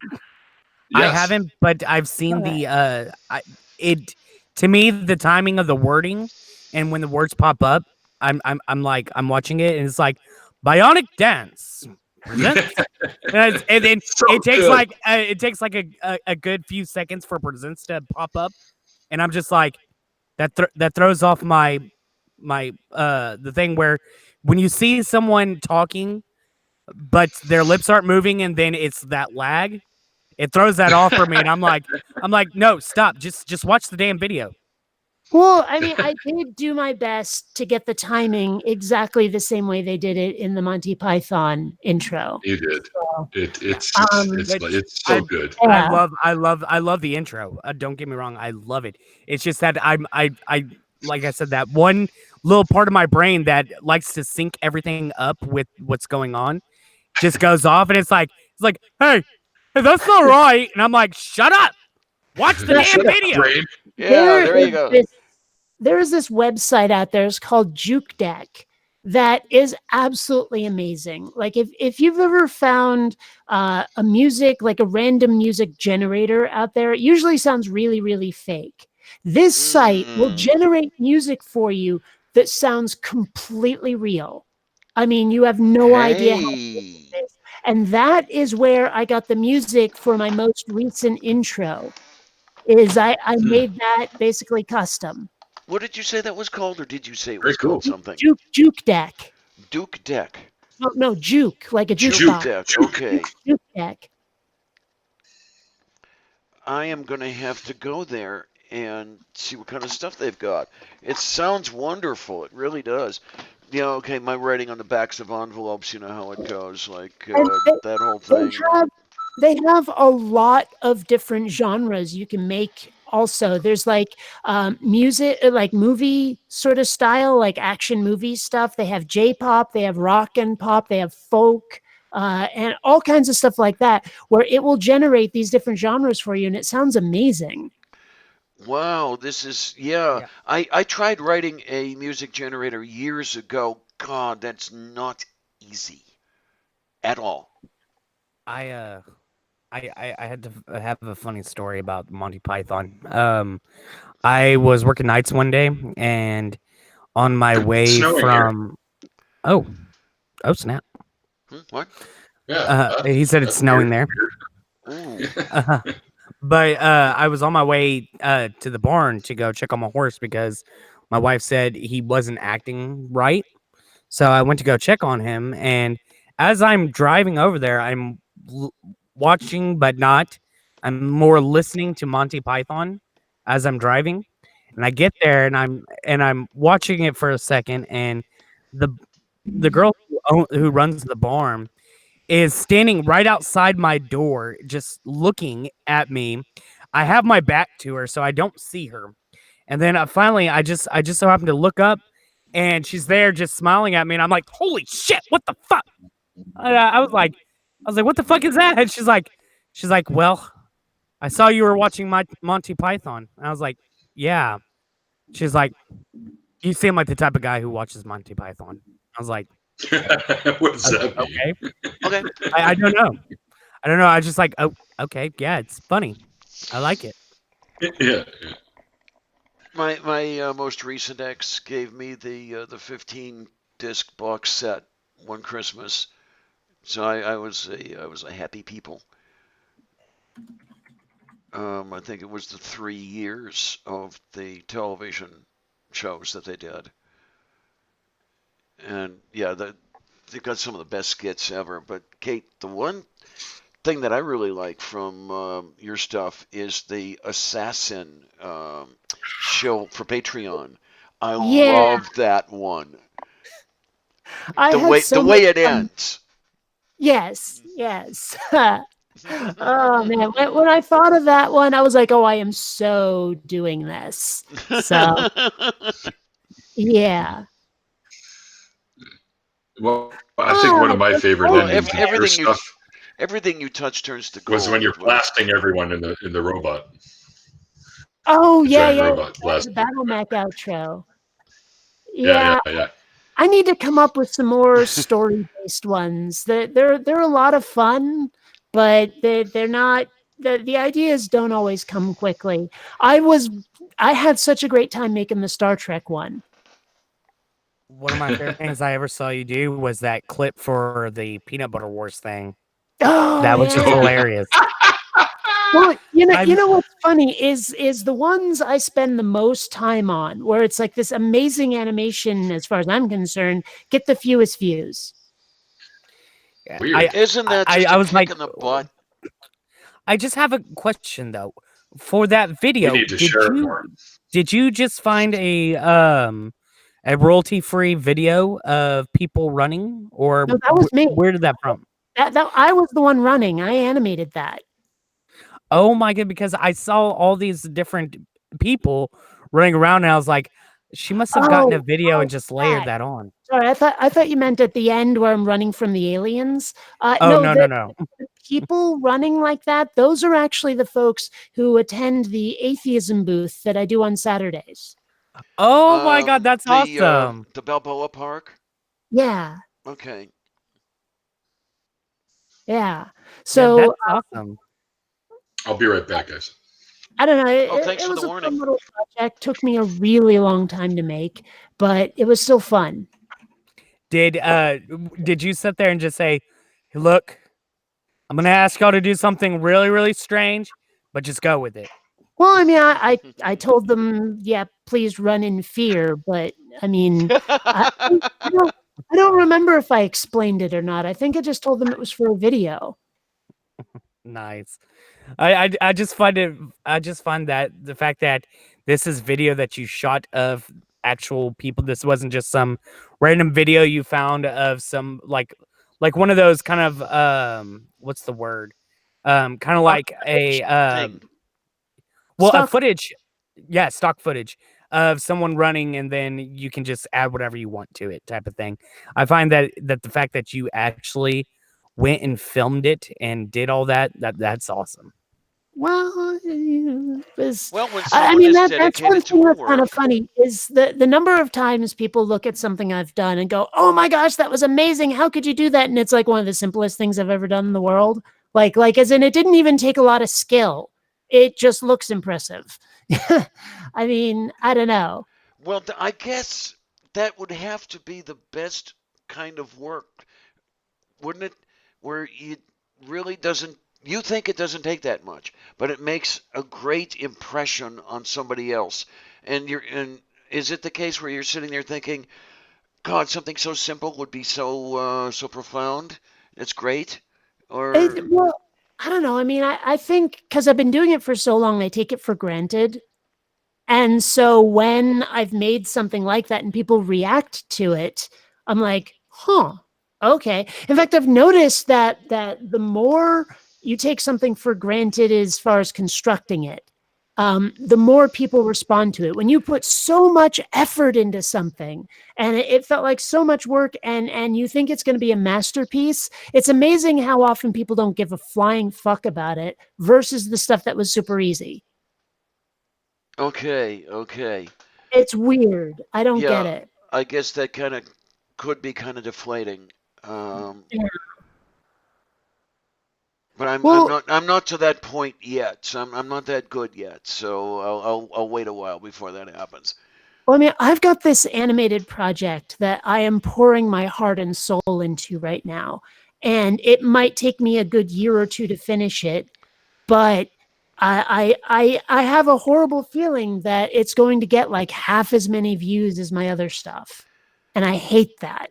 Well, I think I can tell you that it's going to get at least one view. Just well, we were talking about this a couple of days ago. Just going on past experience. I know your shit's good, and there's a damn good chance that I'll see it and love it. Um, Well, I hope we'll a lot of see. people out there are like that as well. I mean, there's Well, a chance I won't like it, but I've been reluctant to talk about it just because I don't want to do like spoilers. But then again, if it takes a year or two to make, people probably won't care. And let's face it, I'm not that important that spoilers are going to make a huge difference. But it's I've come up with some world building that I'm very proud of, and I kind of want to share it. But then again, I don't know how much I want to say unless people are involved in the project. You know what I mean? uh-huh. Uh, Were as you far as I can tell, were, like I told you in a hangout that we when we went off air and we were just chatting for a while. Um, I haven't come across a video of yours that I haven't liked. So, Challenge um, accepted. right? It's like, Yeah. oh, this one's gonna be terrible. It's like, what's up? All you say your normal intro and be like, today I am atheist. It's like just for you, frustrated atheist. And I'll be like, oh no, no, no, no, no, no, Kate, don't But do that for me, please. Don't do it. this project, is this the one you were telling me about with the voice work? Yes. Okay, yeah. So I know which one you're referring to now. Anyway, no, people, she didn't spill the entire beans to me, so don't knock on my door asking for spoilers. Yeah. Yeah, because The thing is I'm the way my video upload schedule goes is I can sit there and tell you everything that I'm gonna put out, and it might come out. It might. okay. It probably. But the way my upload schedule is going right now, it's like might is almost a no. Almost. Well, what I've got to watch is, yeah, I've got some stuff booked into the future, but I have to watch and make sure that I don't put it up too soon, just in case something changes, in case something happens and somebody can't make it or something, or like you get some amazing project from some amazing filmmaker or something, Kate, and you can't show up next week, but that sort of thing. But yeah, it's nice to have the schedules out there, but just I guess try not to go too far out into the future. Yeah, I don't know. I mean, the way I release videos is I'll wake up and go, yeah, today's a video day, and go looking for something to respond to. I don't schedule anything. It's just, is there something out there that's worth critiquing or debunking? That's what I'd like to ask you about, because I've been thinking about that sort of thing. When you go looking, where do you go looking? You find the great stuff to respond to, and I'm not sure I know where to go to find shit to respond to. I mean, I've got my go-to Catholic answers and all that shit. Well, I mean, I will go to YouTube and just in the search bar, I'll type things like religion, Christianity, atheism, atheist, that kind of thing. Although if you type in religion, you will get so many covers of Losing My Religion by REM. It's kind of yeah. But even so, I'll just do that. And if I don't find anything in a search like that, in all of my videos, I have links to the channels of the people I've responded to. And so then I'll start going through my videos, clicking on those links to see if they put out anything new. My Inane Dragon, he actually has a system up where what he does is he has his Inane Dragon channel, and then he has another channel that he calls Inane Research, where he just subs to a lot of the Christian and woo-woo type channels. And as something pops up that he's like, I want to cover this, he then just takes it from there. And then because he only subs with that channel to all those types of sites, all of his recommendations are other things that are like that. So if he watches a video and he's like, no, I don't really want to do that, but he looks through the recommendations and finds something, he'll then look at that one and then use that one as his video that he's going to tackle. Oh. Well, the really annoying thing is when you see a topic where it's like, I kind of want to cover this, but either the person has a bad microphone or it goes on for like minutes or something like that, and it's just like, or they don't have anything that even remotely resembles a script, so it's a lot of and they're rambling all over the place, or they repeat themselves over and over, and it's just no fun to do that video. The best is to find someone who's done anywhere from like 6 to 10 minutes, maybe 4 to 10, and they have sort of a professional way of doing it, and then debunk that. And sometimes those are hard to find. Yeah, because I have one video where he sounds like a kid. He probably is. He's probably no older than like 12 or whatever. But he did a video, and throughout the video, he's like, yeah, this is my video where I'm going to be talking about. Oh God, I hate shit like that. It's like, come on, guy. Just, I know you're young. I know you're doing this from a phone or whatever. Yeah. But just come on, spit it out. Just like, I'm in my car doing vertical video. Fuck you. I hate these people who think they're the world's greatest narrators or the world's greatest commentators. And I'm slightly off topic. The stuff that really gets me when I'm looking for how-tos on how to do something, and all you can find are the YouTube videos, and to a person, the people who are doing these videos don't know how to do it for shit. And you're trying to pick their video apart to figure out how to do that thing that you're trying to do, and you need a good stiff drink by the time it's over. Although almost as bad are some of the people who are doing this as literally part of an organization, like they have a company or something where they're doing, like that Andy guy who always has the white background of like Stand to Reason Ministries or some shit. I don't know. Oh, Lord. But after a while, it gets so annoying responding to the same people. Yes, it does. Smarmy, smug little fuckers. And of course, these are the same people where they turn off ratings and comments every time. Every time. And it's like, they're so afraid of criticism. Carl, there was one video really getting on my nerves. I'd like to find somebody else. There was one video series that I came across that I was like, oh, I'm going to definitely cover this. And I went to actually look through the comments to see who all was like, pretty much saying you're full of shit, and who all was saying, oh, this is such a great video. And whenever I scrolled down to the bottom, it said comments disabled, and I was like, It's Are like, you what the hell, kidding man? me? Yes. If you're so, you want to talk about a coward. That's the coward you want to talk Mm-hmm. about, the one who will not hear commentary on what they've done. Um, Mm-hmm. I mean, there are very, very rare occasions where I will agree with somebody turning off comments. I mean, if somebody's been abusive and Yeah. that abuse is continuing and continuing, okay, shut the comments off. Leave those that are already there, but shut off any future ones.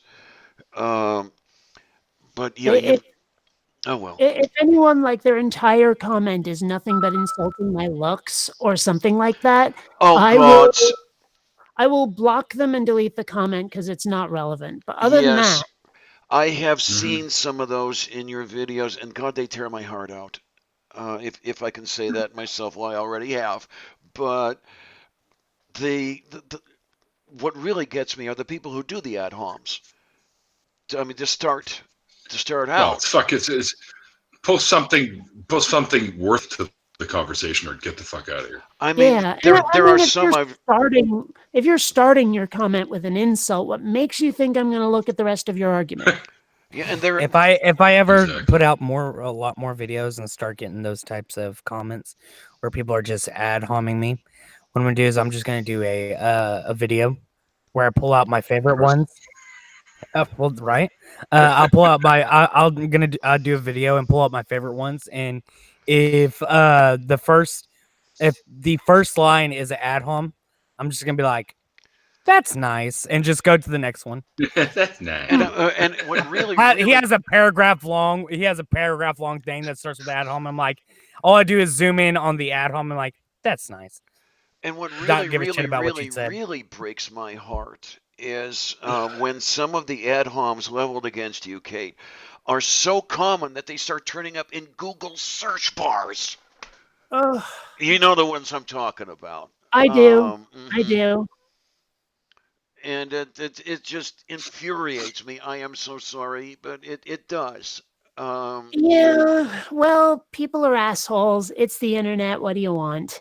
I mean, mhm. that's the thing. Like, I actually have had people like freak out because maybe I've gotten sick of them. Like it's been this long, long, long thread, and I'm having to repeat myself constantly over and over and over.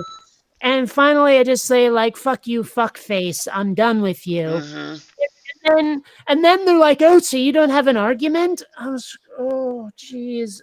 I mean, it's like we were just What? talking with Zippy the Wonder Mutt there in the comment section earlier, and it's like, no, Yeah. it's not that I Yeah. don't have an argument. I don't have any more patience. Yeah. Yeah. Yeah, yeah. It's Yeah. it's not that we lack courage, we lack patience. Come on, Yeah. dads. I love that quote. Yeah. Hey, I don't know Well, if you have like a T-shirt line on Teesprings or whatever, but if you do, that needs to be a shirt. Yeah. what So that quote? here's the thing. I like back really early in my YouTube career, like Zazzle had just come out, and I put up a bunch of Yeah. Zazzle I remember. products. And people, like, because I was mentioning them in my videos, people gave me so much shit, right? And so I was like, For why? okay, and I stopped doing it. And then like now everyone has a product store, and I'm just like, I'm so shell shocked I don't even want to bother. Okay. Don't In the I beginning, wouldn't, I don't understand that.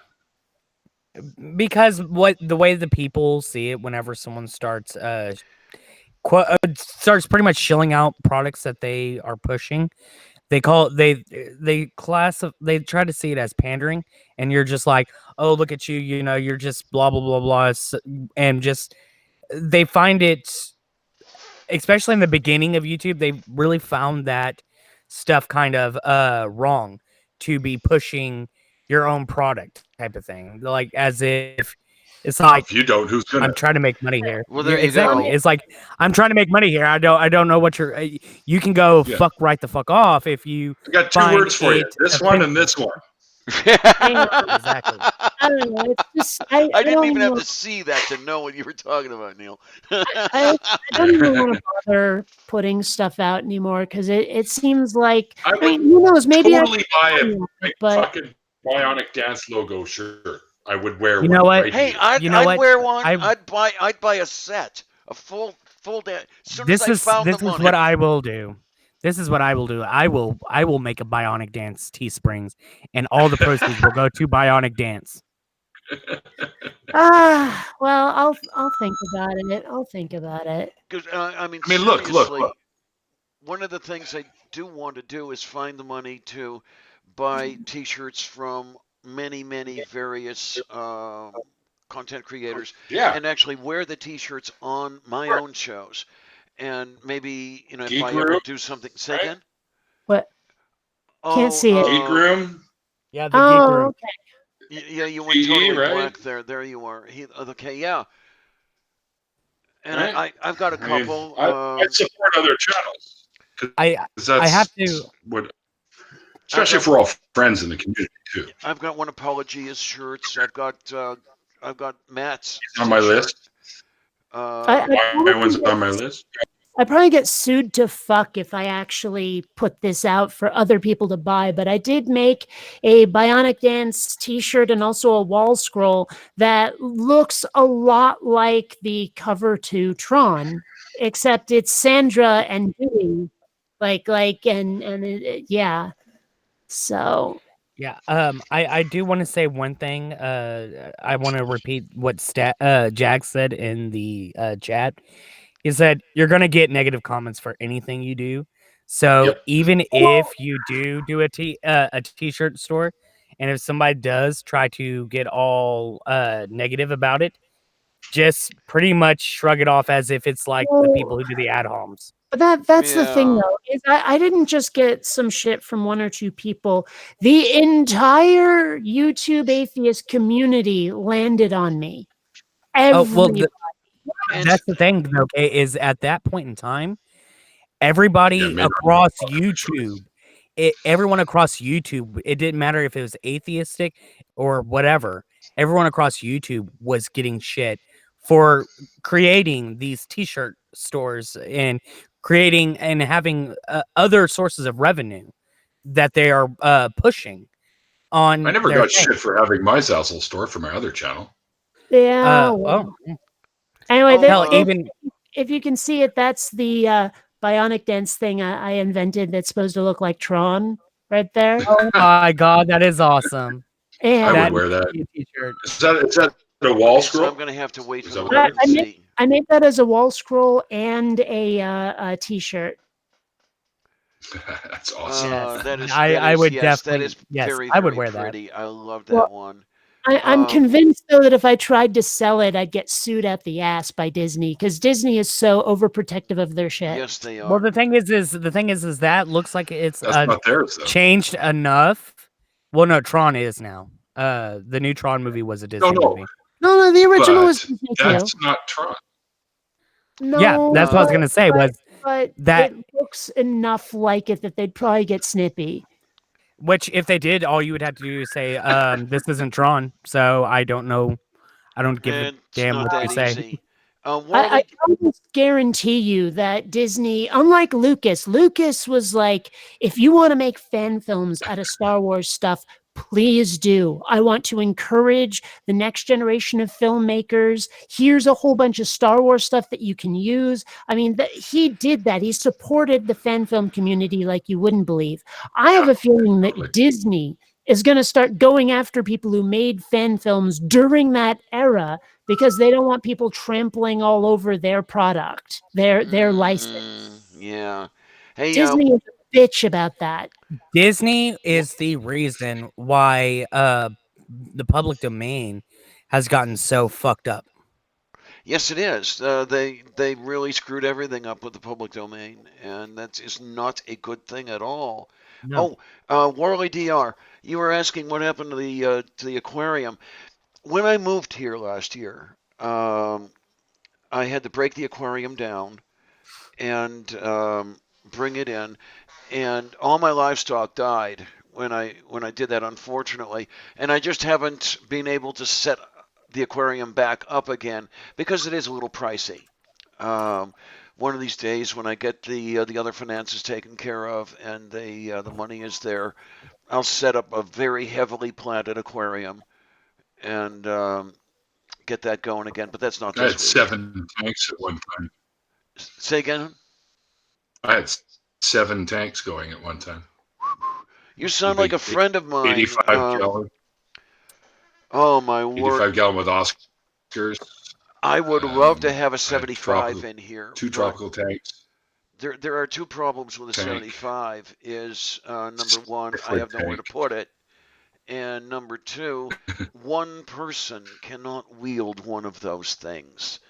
So no. I would need to hire somebody, to get it in here, to set it up, and all that other happy stuff. And yeah, that 29 back there is the largest I can handle by myself. I can't even handle a 55 by myself, and I'd love a 55. But I really got into the aquarium stuff. Nice. The old man had the beverage store, and I was slave labor there. And I would go out. He used to deliver to customers' homes. They would call in, order a case of beer, and whatever else. He'd go out on these deliveries, and I'd be helping along on that shit. And the one delivery he had, the guy had 100-gallon aquarium. Damn thing was about 4 feet tall. Made like a rock ledge with species after species in there, and it was just so fascinating. And I'm like 10 years old, and I decide this is what I want. I want some sort of aquarium. And it was another 30 years before I could have it, but I finally got into the aquarium stuff, and I just dearly love it. Yay. Yay? Oh, yay. That's a thread killer right there. Clarion the thread killer. What do you want from me over here? Sorry, no, I was talking to Jags in the comment section. Okay. So that's the story of that one, Marley. I was looking for the Tron-esque animation I did a while back to screen share it, so. That's what I'm looking at right now, which is kind of neat. Well, Stags, because he asked if Jags asked if anybody knows the original ending to The Little Mermaid, and I said I do. Isn't that the one where she's like walking on knives or some shit? No, what happens is in the actual story of The Little Mermaid, it's not her voice that gets taken, but her tongue. And Prince Eric actually marries somebody else, and as Stack said in the chat, she threw herself into the sea and turned into foam because he married someone else and went off with her and lived happily ever after. Why she didn't get to. She actually, I think, went. There's actually one part of the story, I think, where like she goes back to Ursula and has him cursed or something like that. That it may be an alternate ending of or a different retelling of the story, but there was whenever he marries someone else, she goes back to Ursula and has him cursed because of that. So it's a very dark. A lot of the stories that Disney takes and changes it up are very dark stories. Well, so many of those old fairy tales were pretty twisted, ending with people like blinded for life, or they die in horrible ways. Like Hans Christian Andersen. Yeah, just gonna say that. Yeah, the Brothers Grimm really are. Just gonna say that. Yeah. One of my favorite is Pinocchio.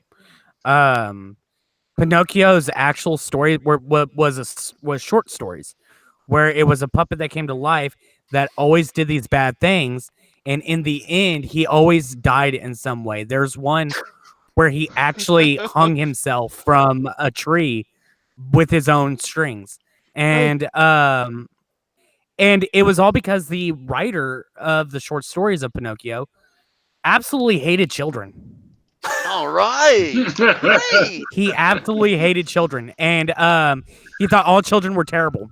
And so whenever he hung him from with his own strings from a tree, the public got so riled up that he actually had to bring the character back to life and had to do other things with it still.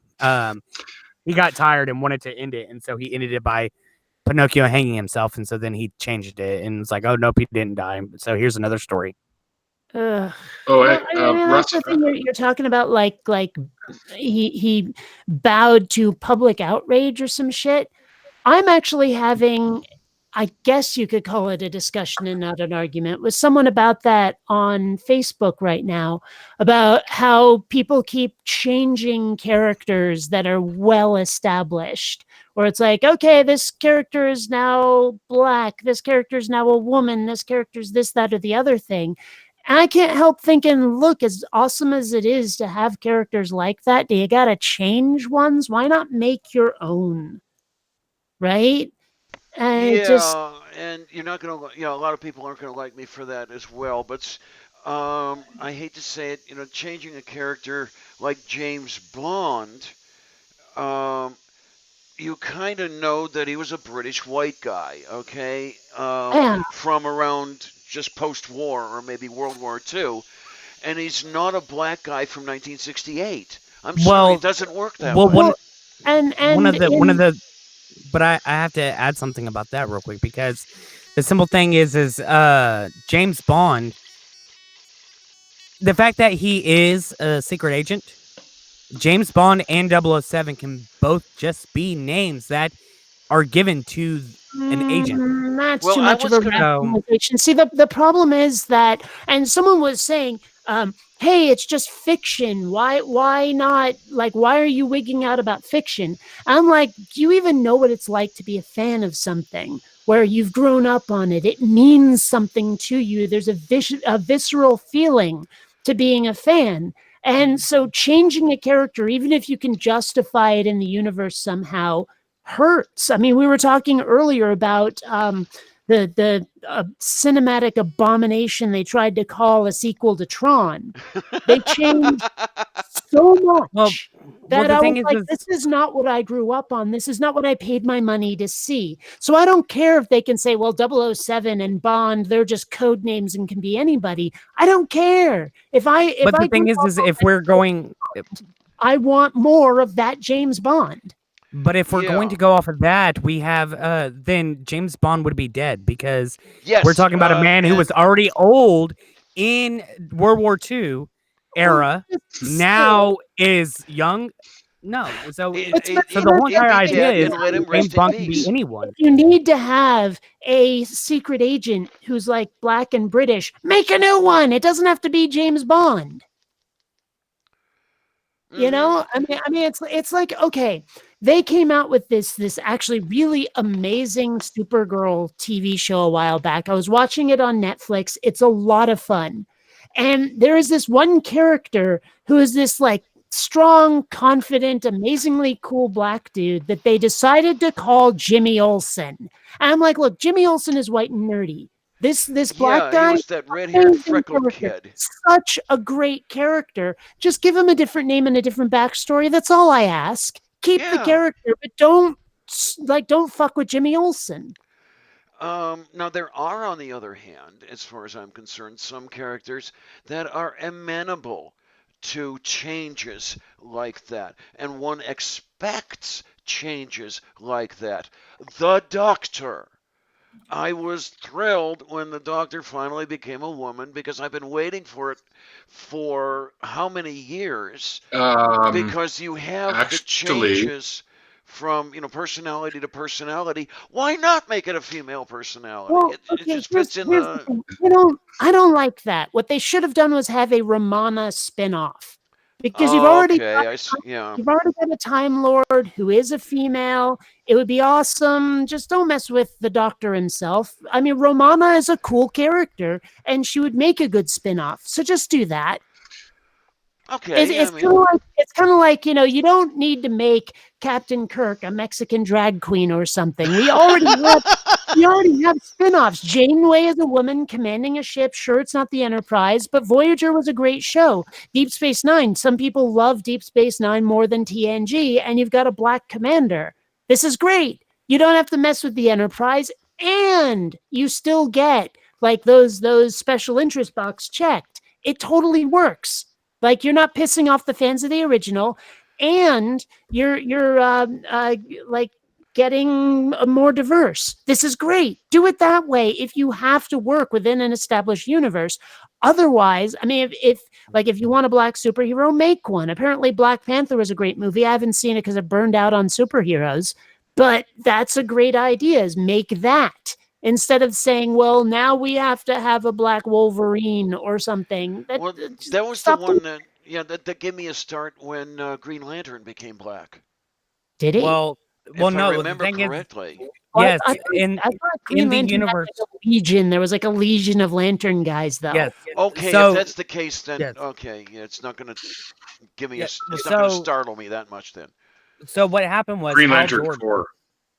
Yes, Hal Jordan was the Green Lantern, and then what happened was, if I'm not mistaken, either another Green Lantern for Earth came about in the form of John Stewart, which is the black one, or Hal Jordan.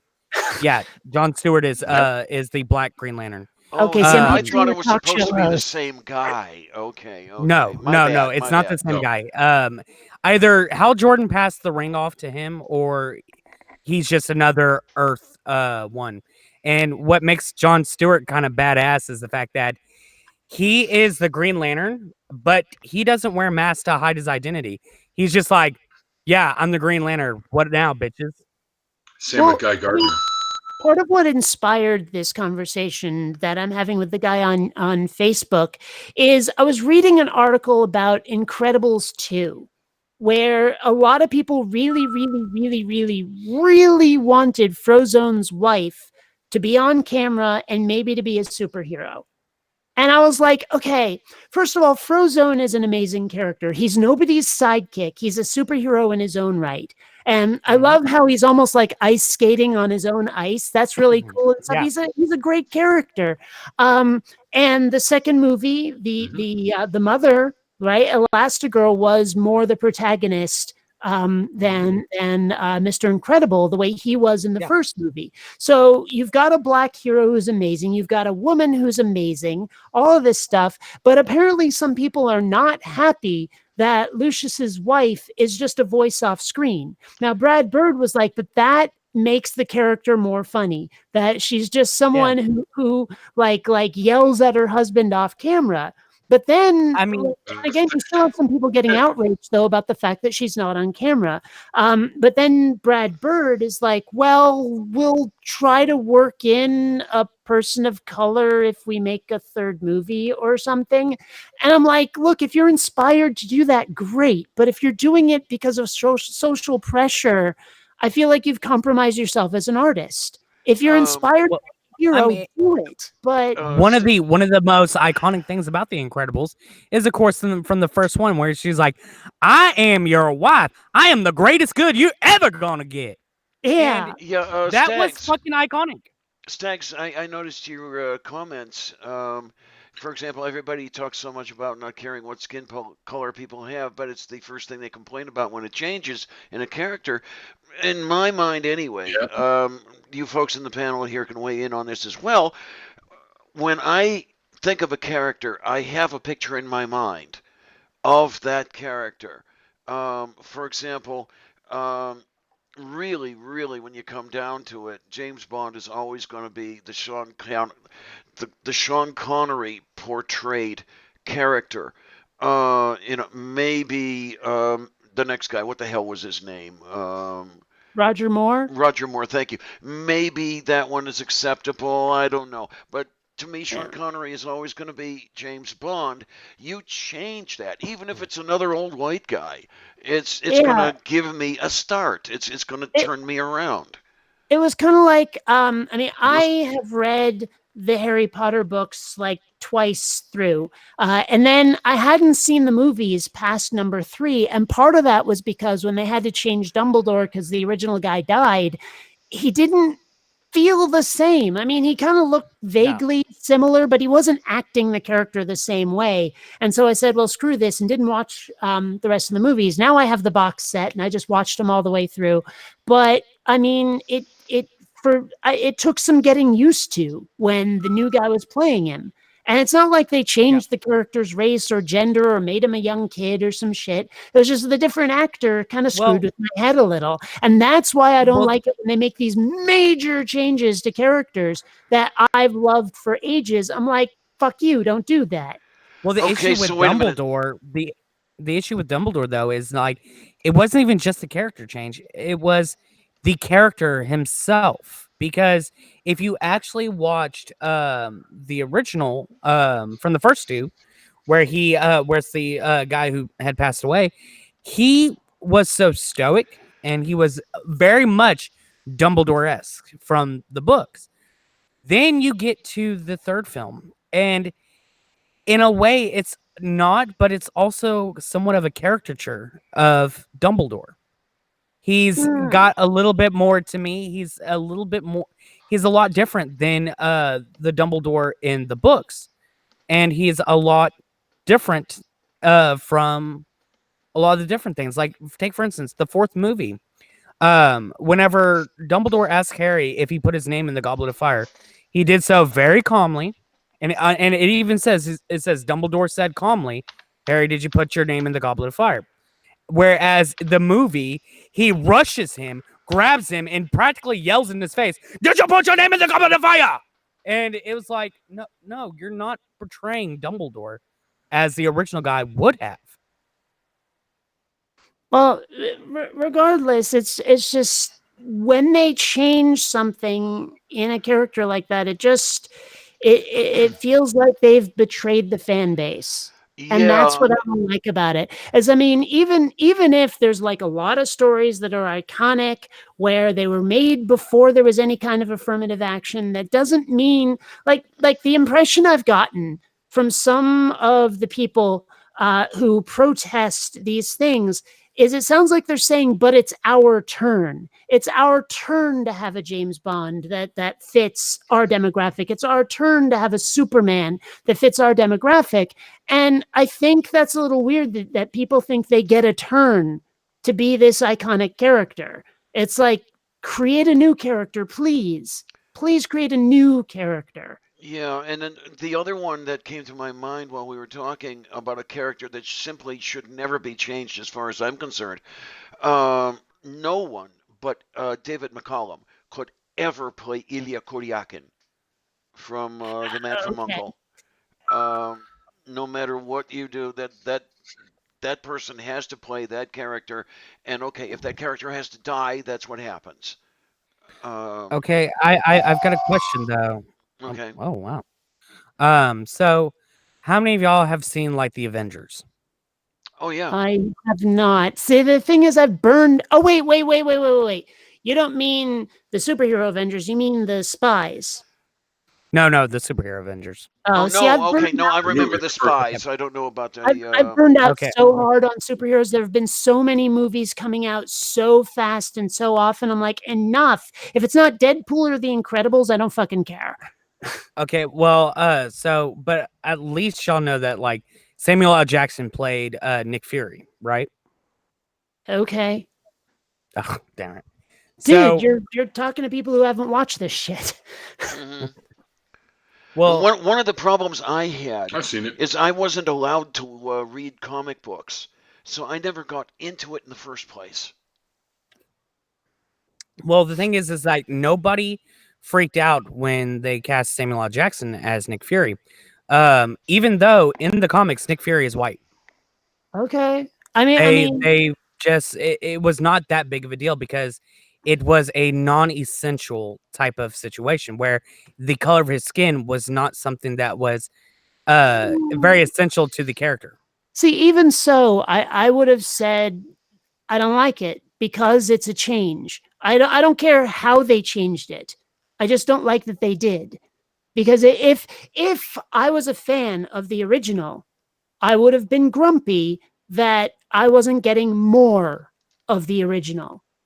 Right? That's why this pisses me off. I don't like if it was a black character made white or Asian or Mexican, I'd still be just as grouchy. This isn't about like which race it is. It's the fact that it started as one and it's not that one anymore. Bingo. Yep.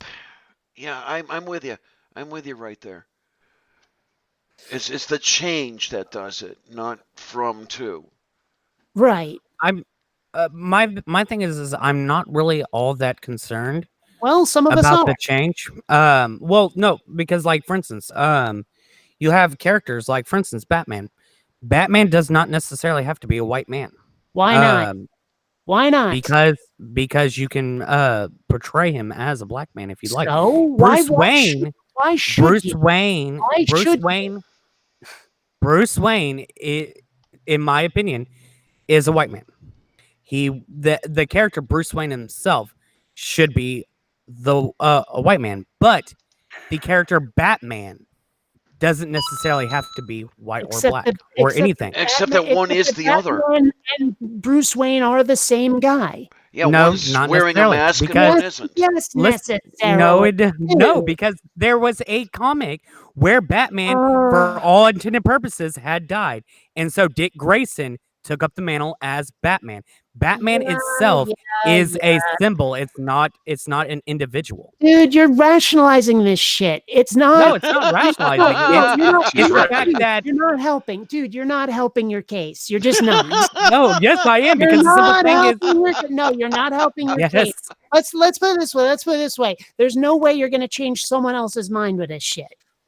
But the thing is that it doesn't change much about the storyline as long as Batman is Batman. It changes the experience. And that's the point. Like you can rationalize it however you want in the universe. That doesn't change how the audience is going to feel watching it. Okay, I can. If the story is just right, it doesn't matter. I'm the audience. And if I, as the audience, am not enjoying what I'm watching, then it was done badly. It doesn't matter if you can rationalize it in universe. I suppose that if you got really, did I mention really technical, you could say that Batman is a title. Because, I mean, how many princes of Wales have there been? That sort of thing. But the character that we all know and love, or me anyway, the Batman I know is Adam West. And that was one of the worst Batmans. Of course, but that's the one I know. Remember, I wasn't allowed to read comic books when I was a kid. It's kind of like how Superman is Christopher Reeve. I loved it. Mm-hmm. George Reeves. I mean, he just there was George Reeves and Christopher Reeve. Yeah, but I mean the 1979 John Williams. Yeah, that's Christopher. Yeah. Yeah. Mm-hmm. But I mean that's the thing. It's like if someone said, like if someone said, okay, now we're replacing Indiana Jones with a younger actor, I'd be like, please don't. If it's not Harrison Ford, it's not Indiana Jones. The one that really twisted my panties is when that horrid Star Trek reboot appeared, where they're trying to restart everything with a new backstory and the whole bit. It's like, no, put it away. I don't want any part of this. I will admit I kind of enjoyed those movies, but that's because the original series of Star Trek, I don't like it. I mean, if they tried to do that with TNG, I'd be pissed. But because I don't have that investment in the original series, I could tolerate it. And that just proves my point, is because if I was a fan of the original series, I'd feel just like you do. Yeah, and I have to admit, you're going to be all over me for this, but I was and still am a fan of the original series. I mean, I think Shatner's a jackass, but well, I mean, and that's the thing. Also, the new Star Trek movies. I mean, this is funny because the new Star Trek and the new Star Wars were J.J. Abrams movies, but I thought the new Star Trek was more Star Wars than the Star Wars movies. And you have a definite point there. Yeah. Yeah. Yeah. But I mean, and also like, okay, I realized that George Takei is gay and he played Sulu. But they decided in the new one, okay, now Sulu's gay. And I'm like, no, wait a minute. Yeah, that doesn't quite work. No. I mean, it'd be great to introduce a gay crew member. Hopefully not a red shirt, because let's not kill off the gay guys. Right. But that doesn't mean you got to change Sulu. Yeah, I know it might be a little easier with Sulu than with other characters because, okay, you could say he was in the closet all those years, but still, it's a little bit of a shock to the system. Yeah, it was kind of like how in the second movie where they had Khan as a character and they decided, okay, this time it's Kirk who dies instead of Spock in the radiation chamber or whatever. And I'm like, boy, is that cheesy as fuck. That is the cheesiest thing I've seen in ages. Ugh. So, and now I hear they want to, I don't know if it's remake, I think it's reboot The Last Starfighter. And I'm like, don't. I will hate you forever. Stop trampling on my childhood. You are nostril raping my nostalgia. Stop it. Oh my. So let's see. We've beached that one, haven't we? I don't know. Oh, and I hear they're trying to remake Dune again. Oh man. Okay, that would be good only if they did it right this time. Well, I mean, okay, granted. Yeah. I tried reading the book. And it had the same problem as trying to read Game of Thrones, is that the author leaves nothing to your imagination. There will be 3 or 4 pages describing the conference room. And like I remember that. The color of the tapestries and the shape of the seats and stuff. And it gets so boring and dull. And okay, granted, they don't do this in the movies, but like because there was also a Sci-Fi Channel miniseries. But the problem is that the universe is so detailed and so intricate that you would need like a 24 episode season to really do it right.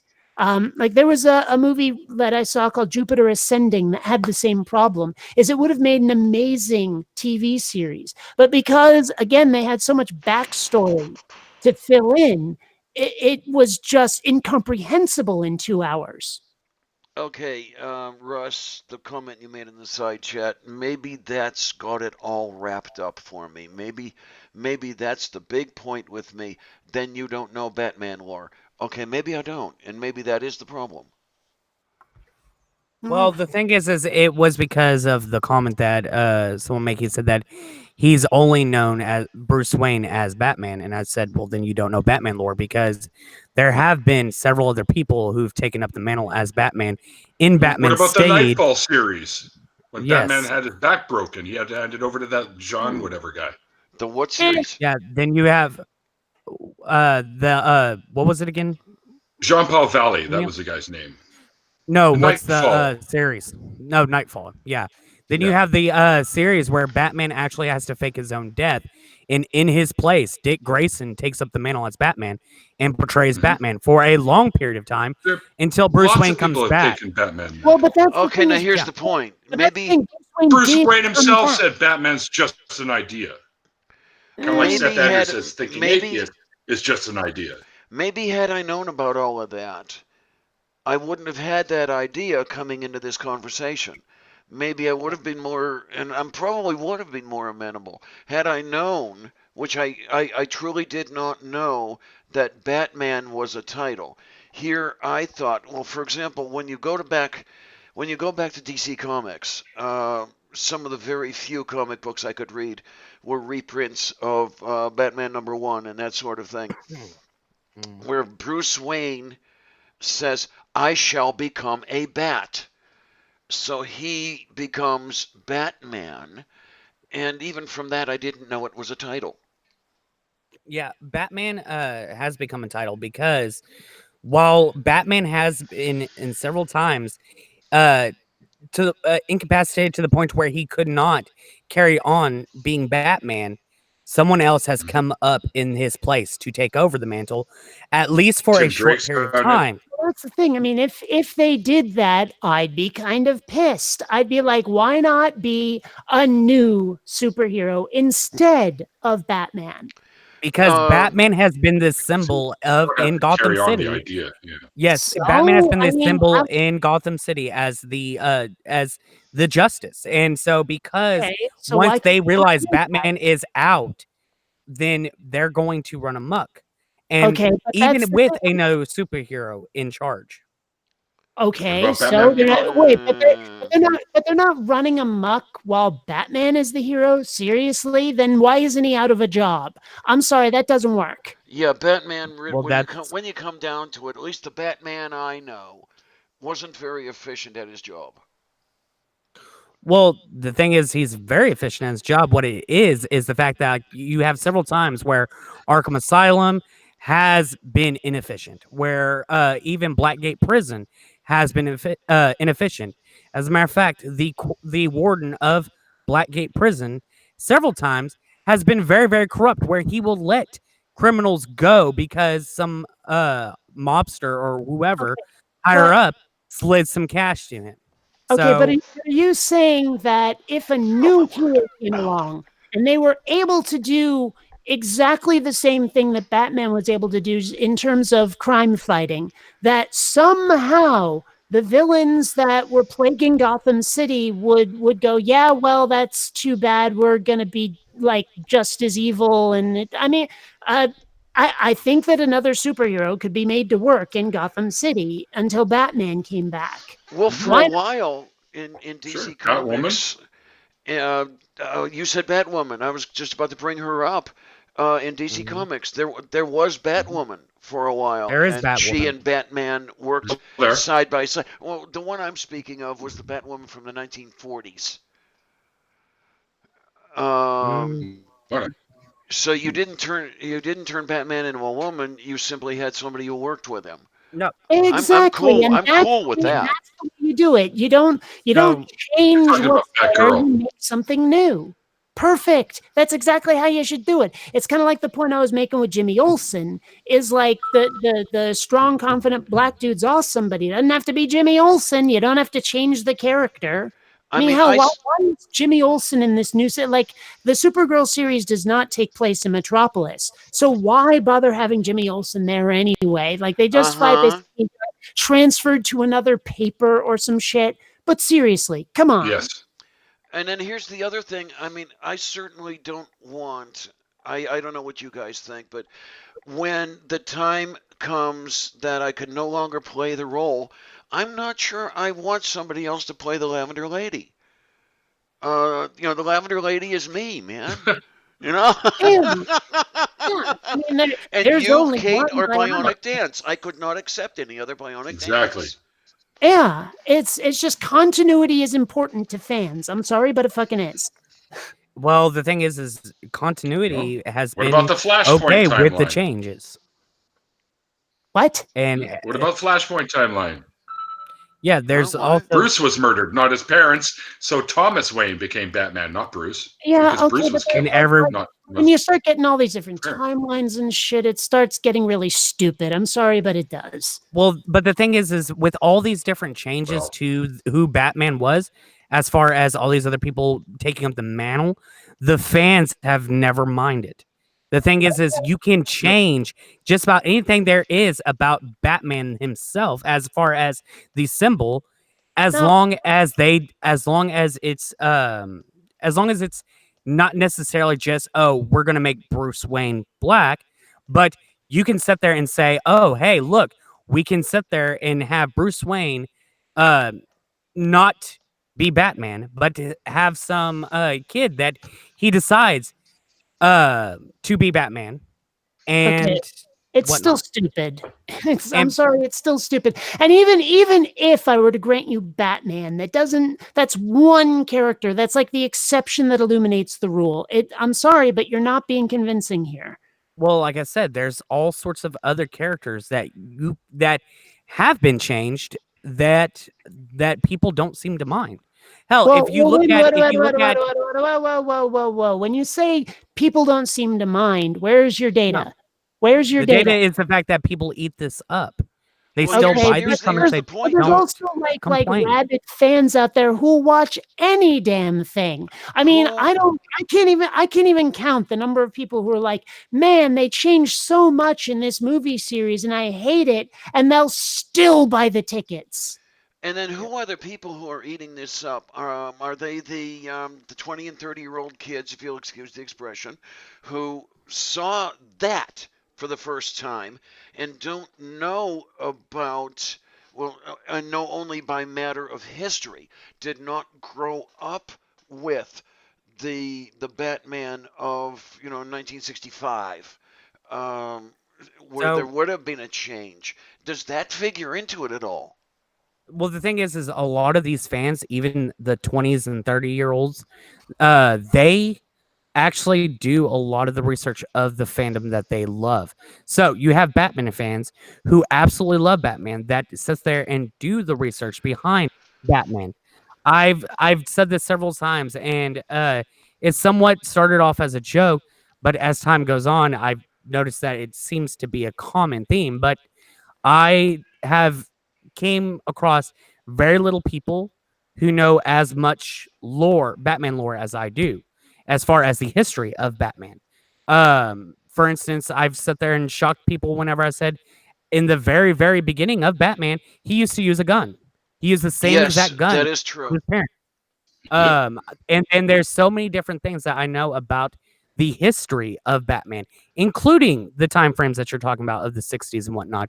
And other people my age are that interested in Batman. And I think there was only one individual who I came across that knew more than I did. And he was younger than I am. Well, and so here's the thing that I'm asking. This sounds like some of the arguments I've heard, say, for example, theists using, where I don't know anybody who fill in the blank. But your personal experience, your anecdotal experience is not sufficient data. Yeah, and then there's another point, Kate and Russ, is that, Russ, you're responding to a slightly different point than I was making. You, for example, are researching the Batman lore from way back then, but you didn't grow up with it. So does that make a difference in how you perceive it? I'm thinking with me it did. When I'm growing up, the only Batman I knew was Adam West, and as you rightly say, was the shittiest Batman ever. But it wasn't shitty; he was just campy. I mean, if you want a crime fighter, somebody who's effective at fighting crime, it was Adam also West reflective of the time and the way it was on TV at that time. Because you got to think the original Wonder Woman was no $6 Million Man. They were all cheesy, campy, but that was the way it was. These guys were after camp when they did this show. The Lou Ferrigno Hulk. Right? Yeah, exactly. Yeah. So I don't know if the I love how he's the neighbor on King of Queens too, as himself. I don't know. I've been wanting to see King of Queens, but I can't find it anywhere. Mostly because I hear Patton Oswalt mention it, and I really like Patton Oswalt, but I cannot find that show. It's really? It's not as heavy with Patton Oswalt. It's more with Kevin James and Leah Remini. And it's I don't know if it's on Hulu. I don't know. I haven't looked it up. Believe me, I've looked on Hulu, Netflix, and Amazon Prime. It's not there. You'll probably find it. Oh, I don't know about Crave. I've never heard of that one, but you can find it on regular television. If you go on, I don't have regular television. Oh, well, then that would be the problem. I'll see if you can find it on RARBG. You could just download it as a torrent file. I mean, Doc Fearsome, it's a great comment because I can take off on it. Would anyone accept a male Wonder Woman? Yes, some people have a hard time accepting a female Lavender Lady because they still think I'm a guy. I mean, shit. The thing is y'all. So the thing is that you have essential characters that themselves, as like for instance Bruce Wayne, Wonder Woman, that are harder, that shouldn't be changed. Whereas you have other characters such as Heimdall from the Thor universe and you have Nick Fury. Can we hold even, on? Can we please get off superheroes? I don't know shit about superheroes. Okay, we're gonna have to start talking about other characters. Fine. I like that idea. I mean, just because take for example the abomination they tried to call Battlestar Galactica. Okay. Oh man. What, the new series? The new one? Oh. Or the whole thing? Well, just the new one. I mean, because again, you're talking about how cheesy the Adam West Batman was. Well, let's face it, the original Battlestar Galactica was cheesy as fuck, and it was Space Mormons. I mean, there's no denying it was. Yes. But at the same time, speaking as say a Star Wars fan, and that came out right on the heels of Star Wars, as did a lot of movies. It had a very similar feel to it. Right? Whereas the new one is all dark and angsty. And instead of Starbuck being a wisecracking, cigar chomping dude, they make her a really grouchy chick. Right? And it's just like, this is not what I grew up on. And I hate it. I mean, I hate it. They could have made a completely different show and called it something other than Battlestar Galactica, and it wouldn't have mattered that they did it. Right? Yeah. It could have been its own property. And I think what they were doing, and correct me if I'm wrong, it sounds a whole hell of a lot like them trying to jumpstart on the name itself and putting that different story into the suit of that name and trying to make it fit, and it's not working. Which is why the Jimmy Olsen character didn't work, is because they were saying, well, this is the name Jimmy Olsen, therefore somehow that makes him Jimmy Olsen, even though he's completely freaking different. Yeah, I mean, if he's not the nerdy character, always getting himself into trouble, yeah. I mean, that's why you should make your own original properties if you're going to change that much.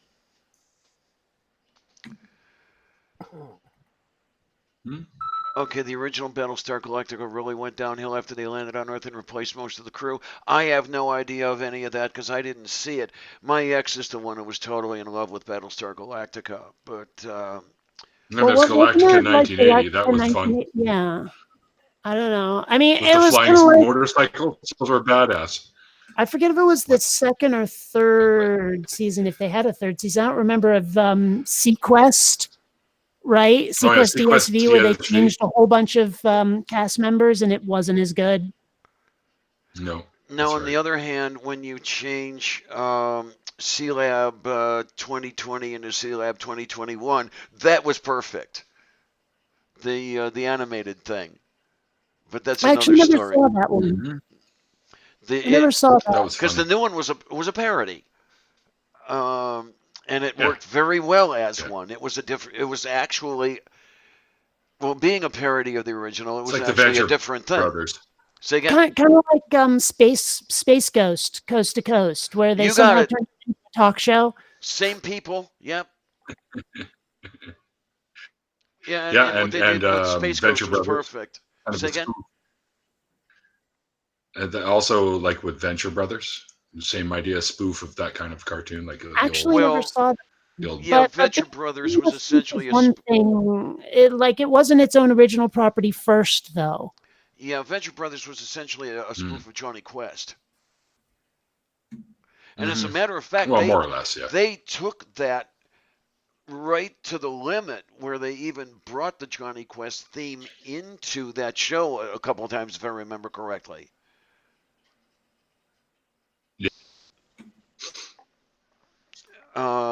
I love parodies. I dearly, dearly love parodies. Well, you'll Weird Al Yankovic? Jeez, man. Well, you'll probably like the Orville, because while it isn't a straight-up parody, it definitely makes fun of a lot of the Trek tropes. Oh. And it also respects them, too. Well, there was a line in, I think it was 3 episodes ago, that had me cheering. I mean, really, just I was like, yes, thank you. Where like there's this one alien who is disguised as a human and then becomes an alien, and like it completely changes how she talked. And the captain, Ed, was like, I liked you so much better when you were still using contractions. And made me. Oh my gosh. I was like, yes, because aliens don't fucking use contractions. And also the like no one mentioned this on the show, but the overuse of the word must. Like nobody says have to, nobody says gotta. They always say we must complete our mission. It's never we have to complete our mission. We must contact these guys. Like they use that word almost like they think they have to. Almost, they use that almost like they think they must. Or they must. Yes. Yeah. That like it's something that I've noticed that has really started to make me grouchy. That and the overuse of apostrophes. Like every alien word or name or something has to have an apostrophe in it somewhere, whether it matters or not. Like in Star Trek, the Jem'Hadar, the word doesn't change. Like the pronunciation won't change if you leave that apostrophe out. And if you absolutely have to have it, how about a dash? How about a hyphen? Does it have to be an apostrophe? No. Now, okay, granted, I am trying to learn Klingon online because there's actually a course on Duolingo on how to learn it. And when there's an apostrophe, it actually comes with like a glottal stop. It matters in the word. So, I mean, the overuse of apostrophes in sci-fi makes me want to slug the writers. I'm just saying. Man. Yeah, definitely.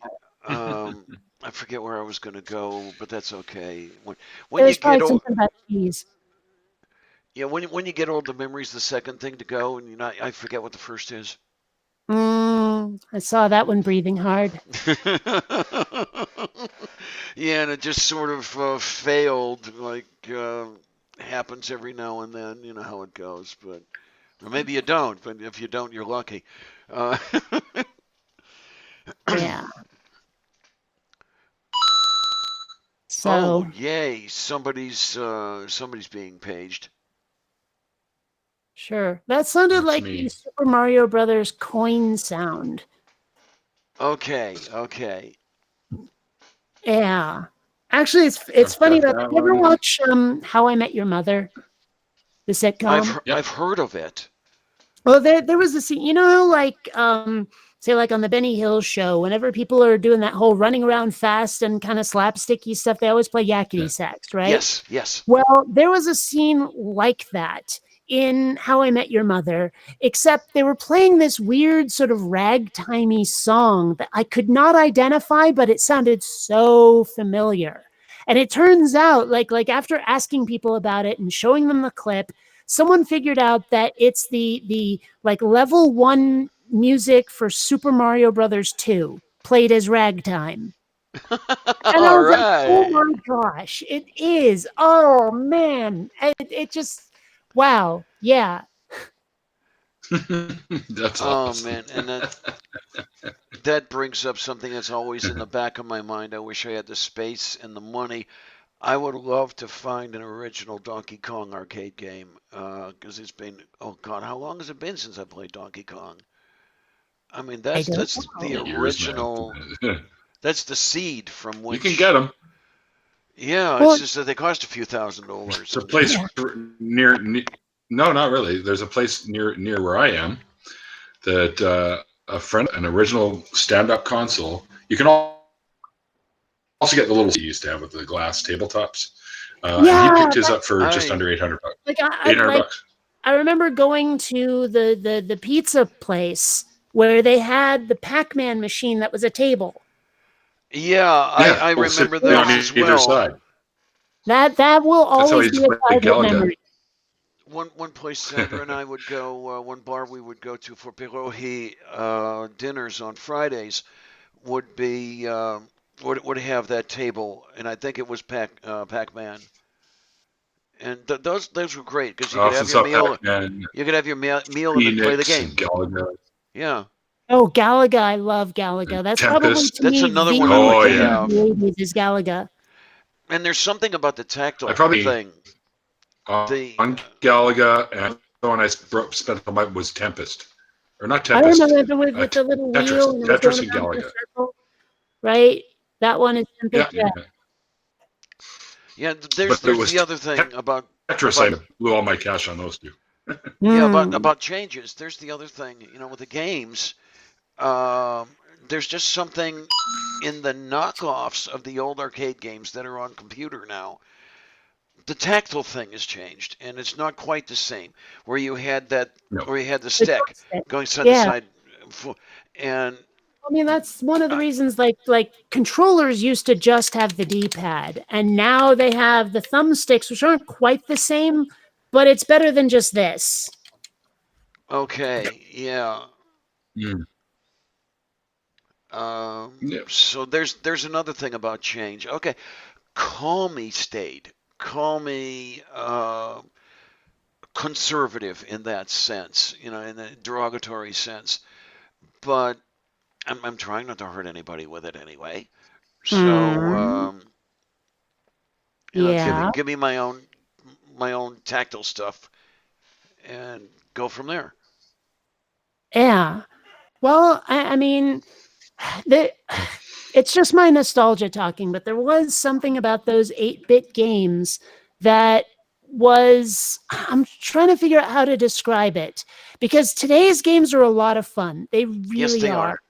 And but there was something about how you didn't, like, nobody could rely on really amazing CGI graphics. You had to make the game itself good. Yes. Engaging. Right? Yeah. Yes. And that's the thing. And that's one of the ways I feel about movies. I mean, like the special effects now are often more than the story. Like the story is an excuse to use CGI. Oh yeah. Roundabout when Star Wars was becoming new and ILM was just forming, people hadn't realized yet that they could do nothing but special effects and sell tickets.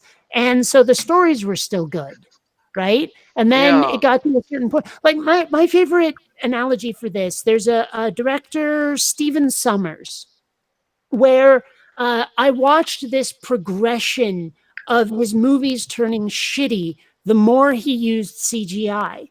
Like he did a movie back in the 80s. It was almost like a Brat Pack flick that didn't like take off. And one of the only people I know who knows about it, called Catch Me If You Can.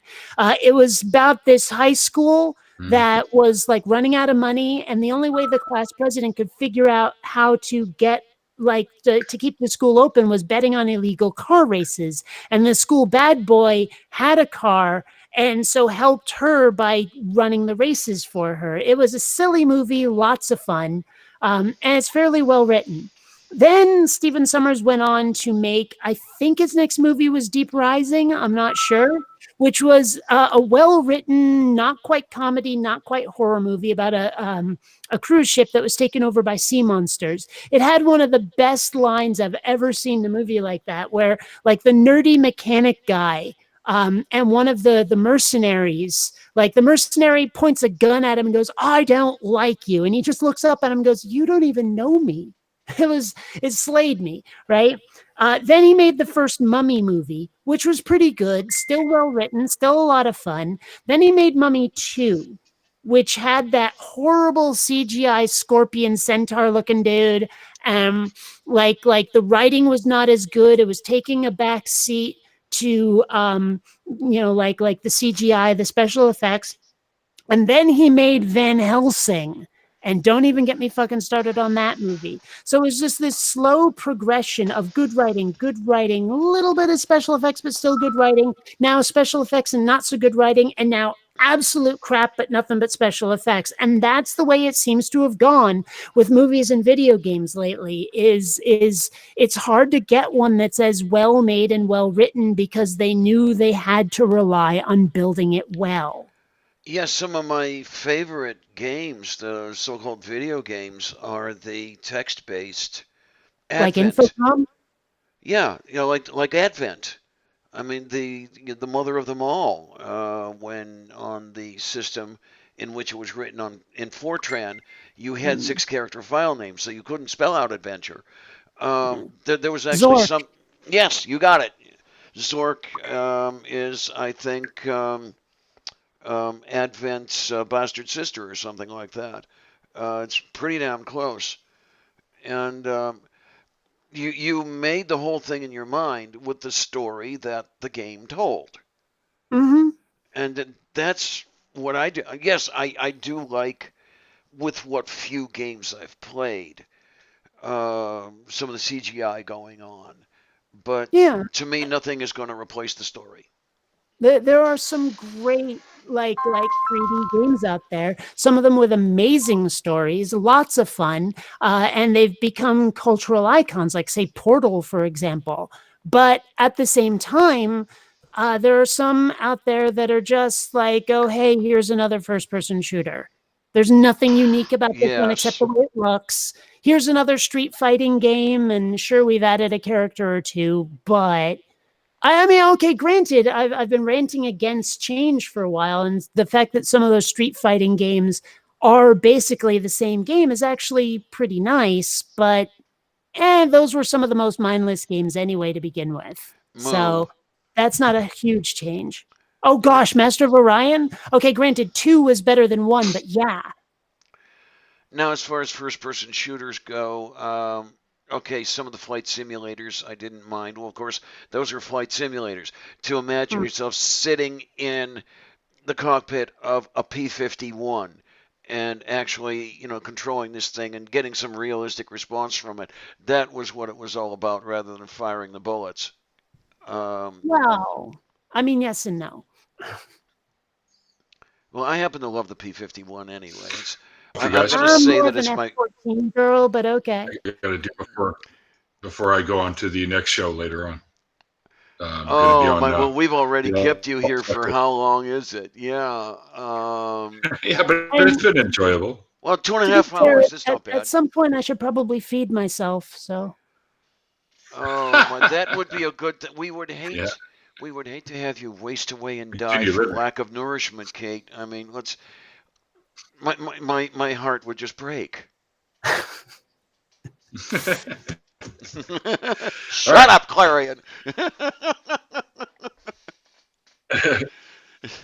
Me on earlier today, Dana. It was a pleasure. Well, it was a great pleasure to have you on the show this morning, or this noon, and to have you here at the after show. And I hope we're going to have the chance to do some more of this. I'm sure there's going to be some guest rotation going on after a while. So thank you for coming by. Seriously, and be good and have fun. I know they're mutually exclusive. Do the best you can. Right, and it's nice to see you. And we'll see you guys later. Okay, take care. Let's do some stuff before I go. Anything specific we're going to talk about next week? Because I don't remember us having a topic. I don't remember us having a topic either. Is there anything? Is there anything specific you would like to talk about? Not off the top of my head, but we'll figure something out. We can chat on Twitter or Facebook or whatever. Oh, absolutely. God, I love that. Okay. Yeah, because. Oh, I'll tell you, as far as that goes, some of the conversations we would have after Matt's show were some of my favorite conversations.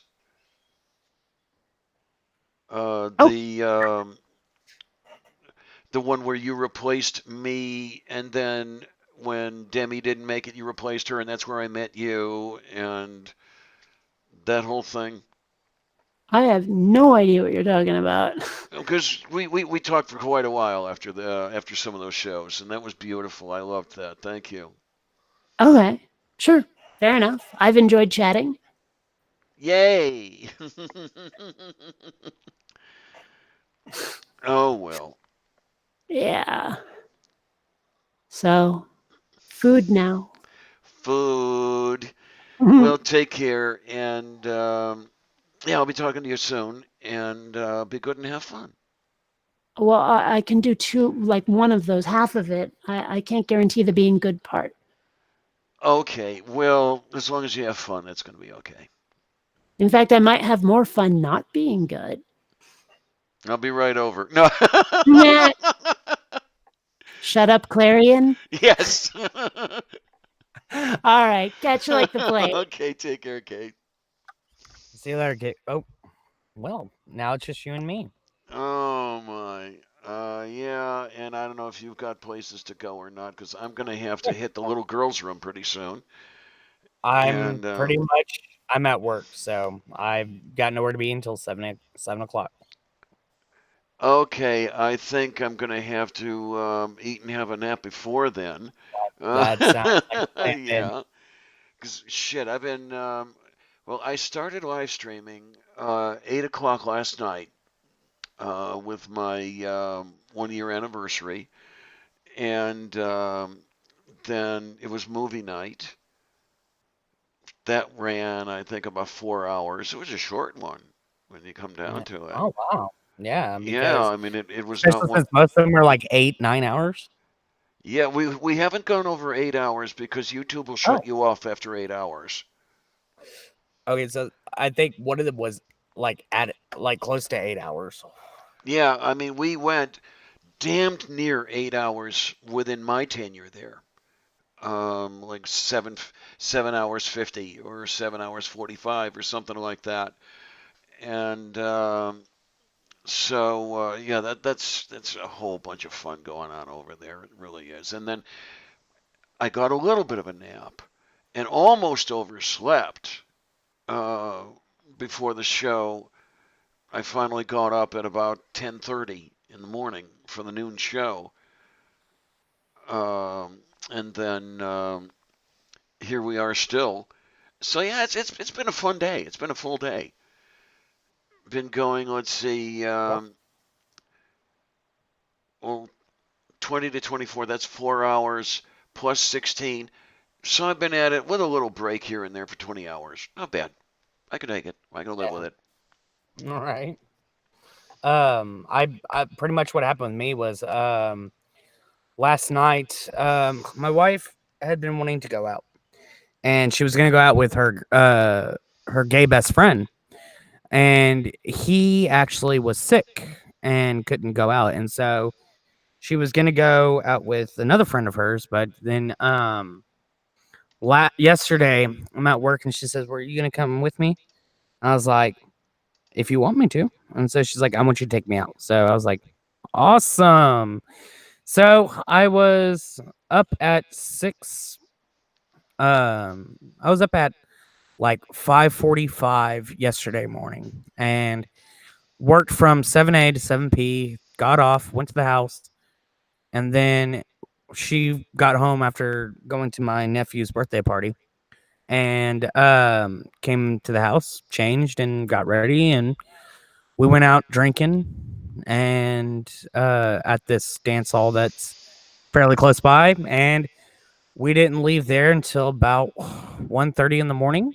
I didn't get home and in bed till about 2:30 and woke up at 6 just to do it all over again today. Oh, Bоже мой, Bоже. So I Yeah, don't know. so Yeah, it's and the darn thing is we're not getting any younger, so it's getting harder and harder to do that as it goes along. But yeah, so yeah, what I and might. so no, don't get me wrong. We got there by 9:30. So we got there about no, we got there about we left the house about 9:30. We left the house 30 minutes before bedtime. I by 9 o'clock I'm thinking about bed. By 10 o'clock I'm in bed. So we definitely went way past my bedtime. Um and I told her that I was like, my bedtime's coming up. And she was like, yeah. And I was like, this is gonna be fun. And she's like, we'll have a great time. I'm like, yeah, no, I know we will. No, you will. I'm more the type that I don't dance, so going to a dance hall doesn't appeal to me.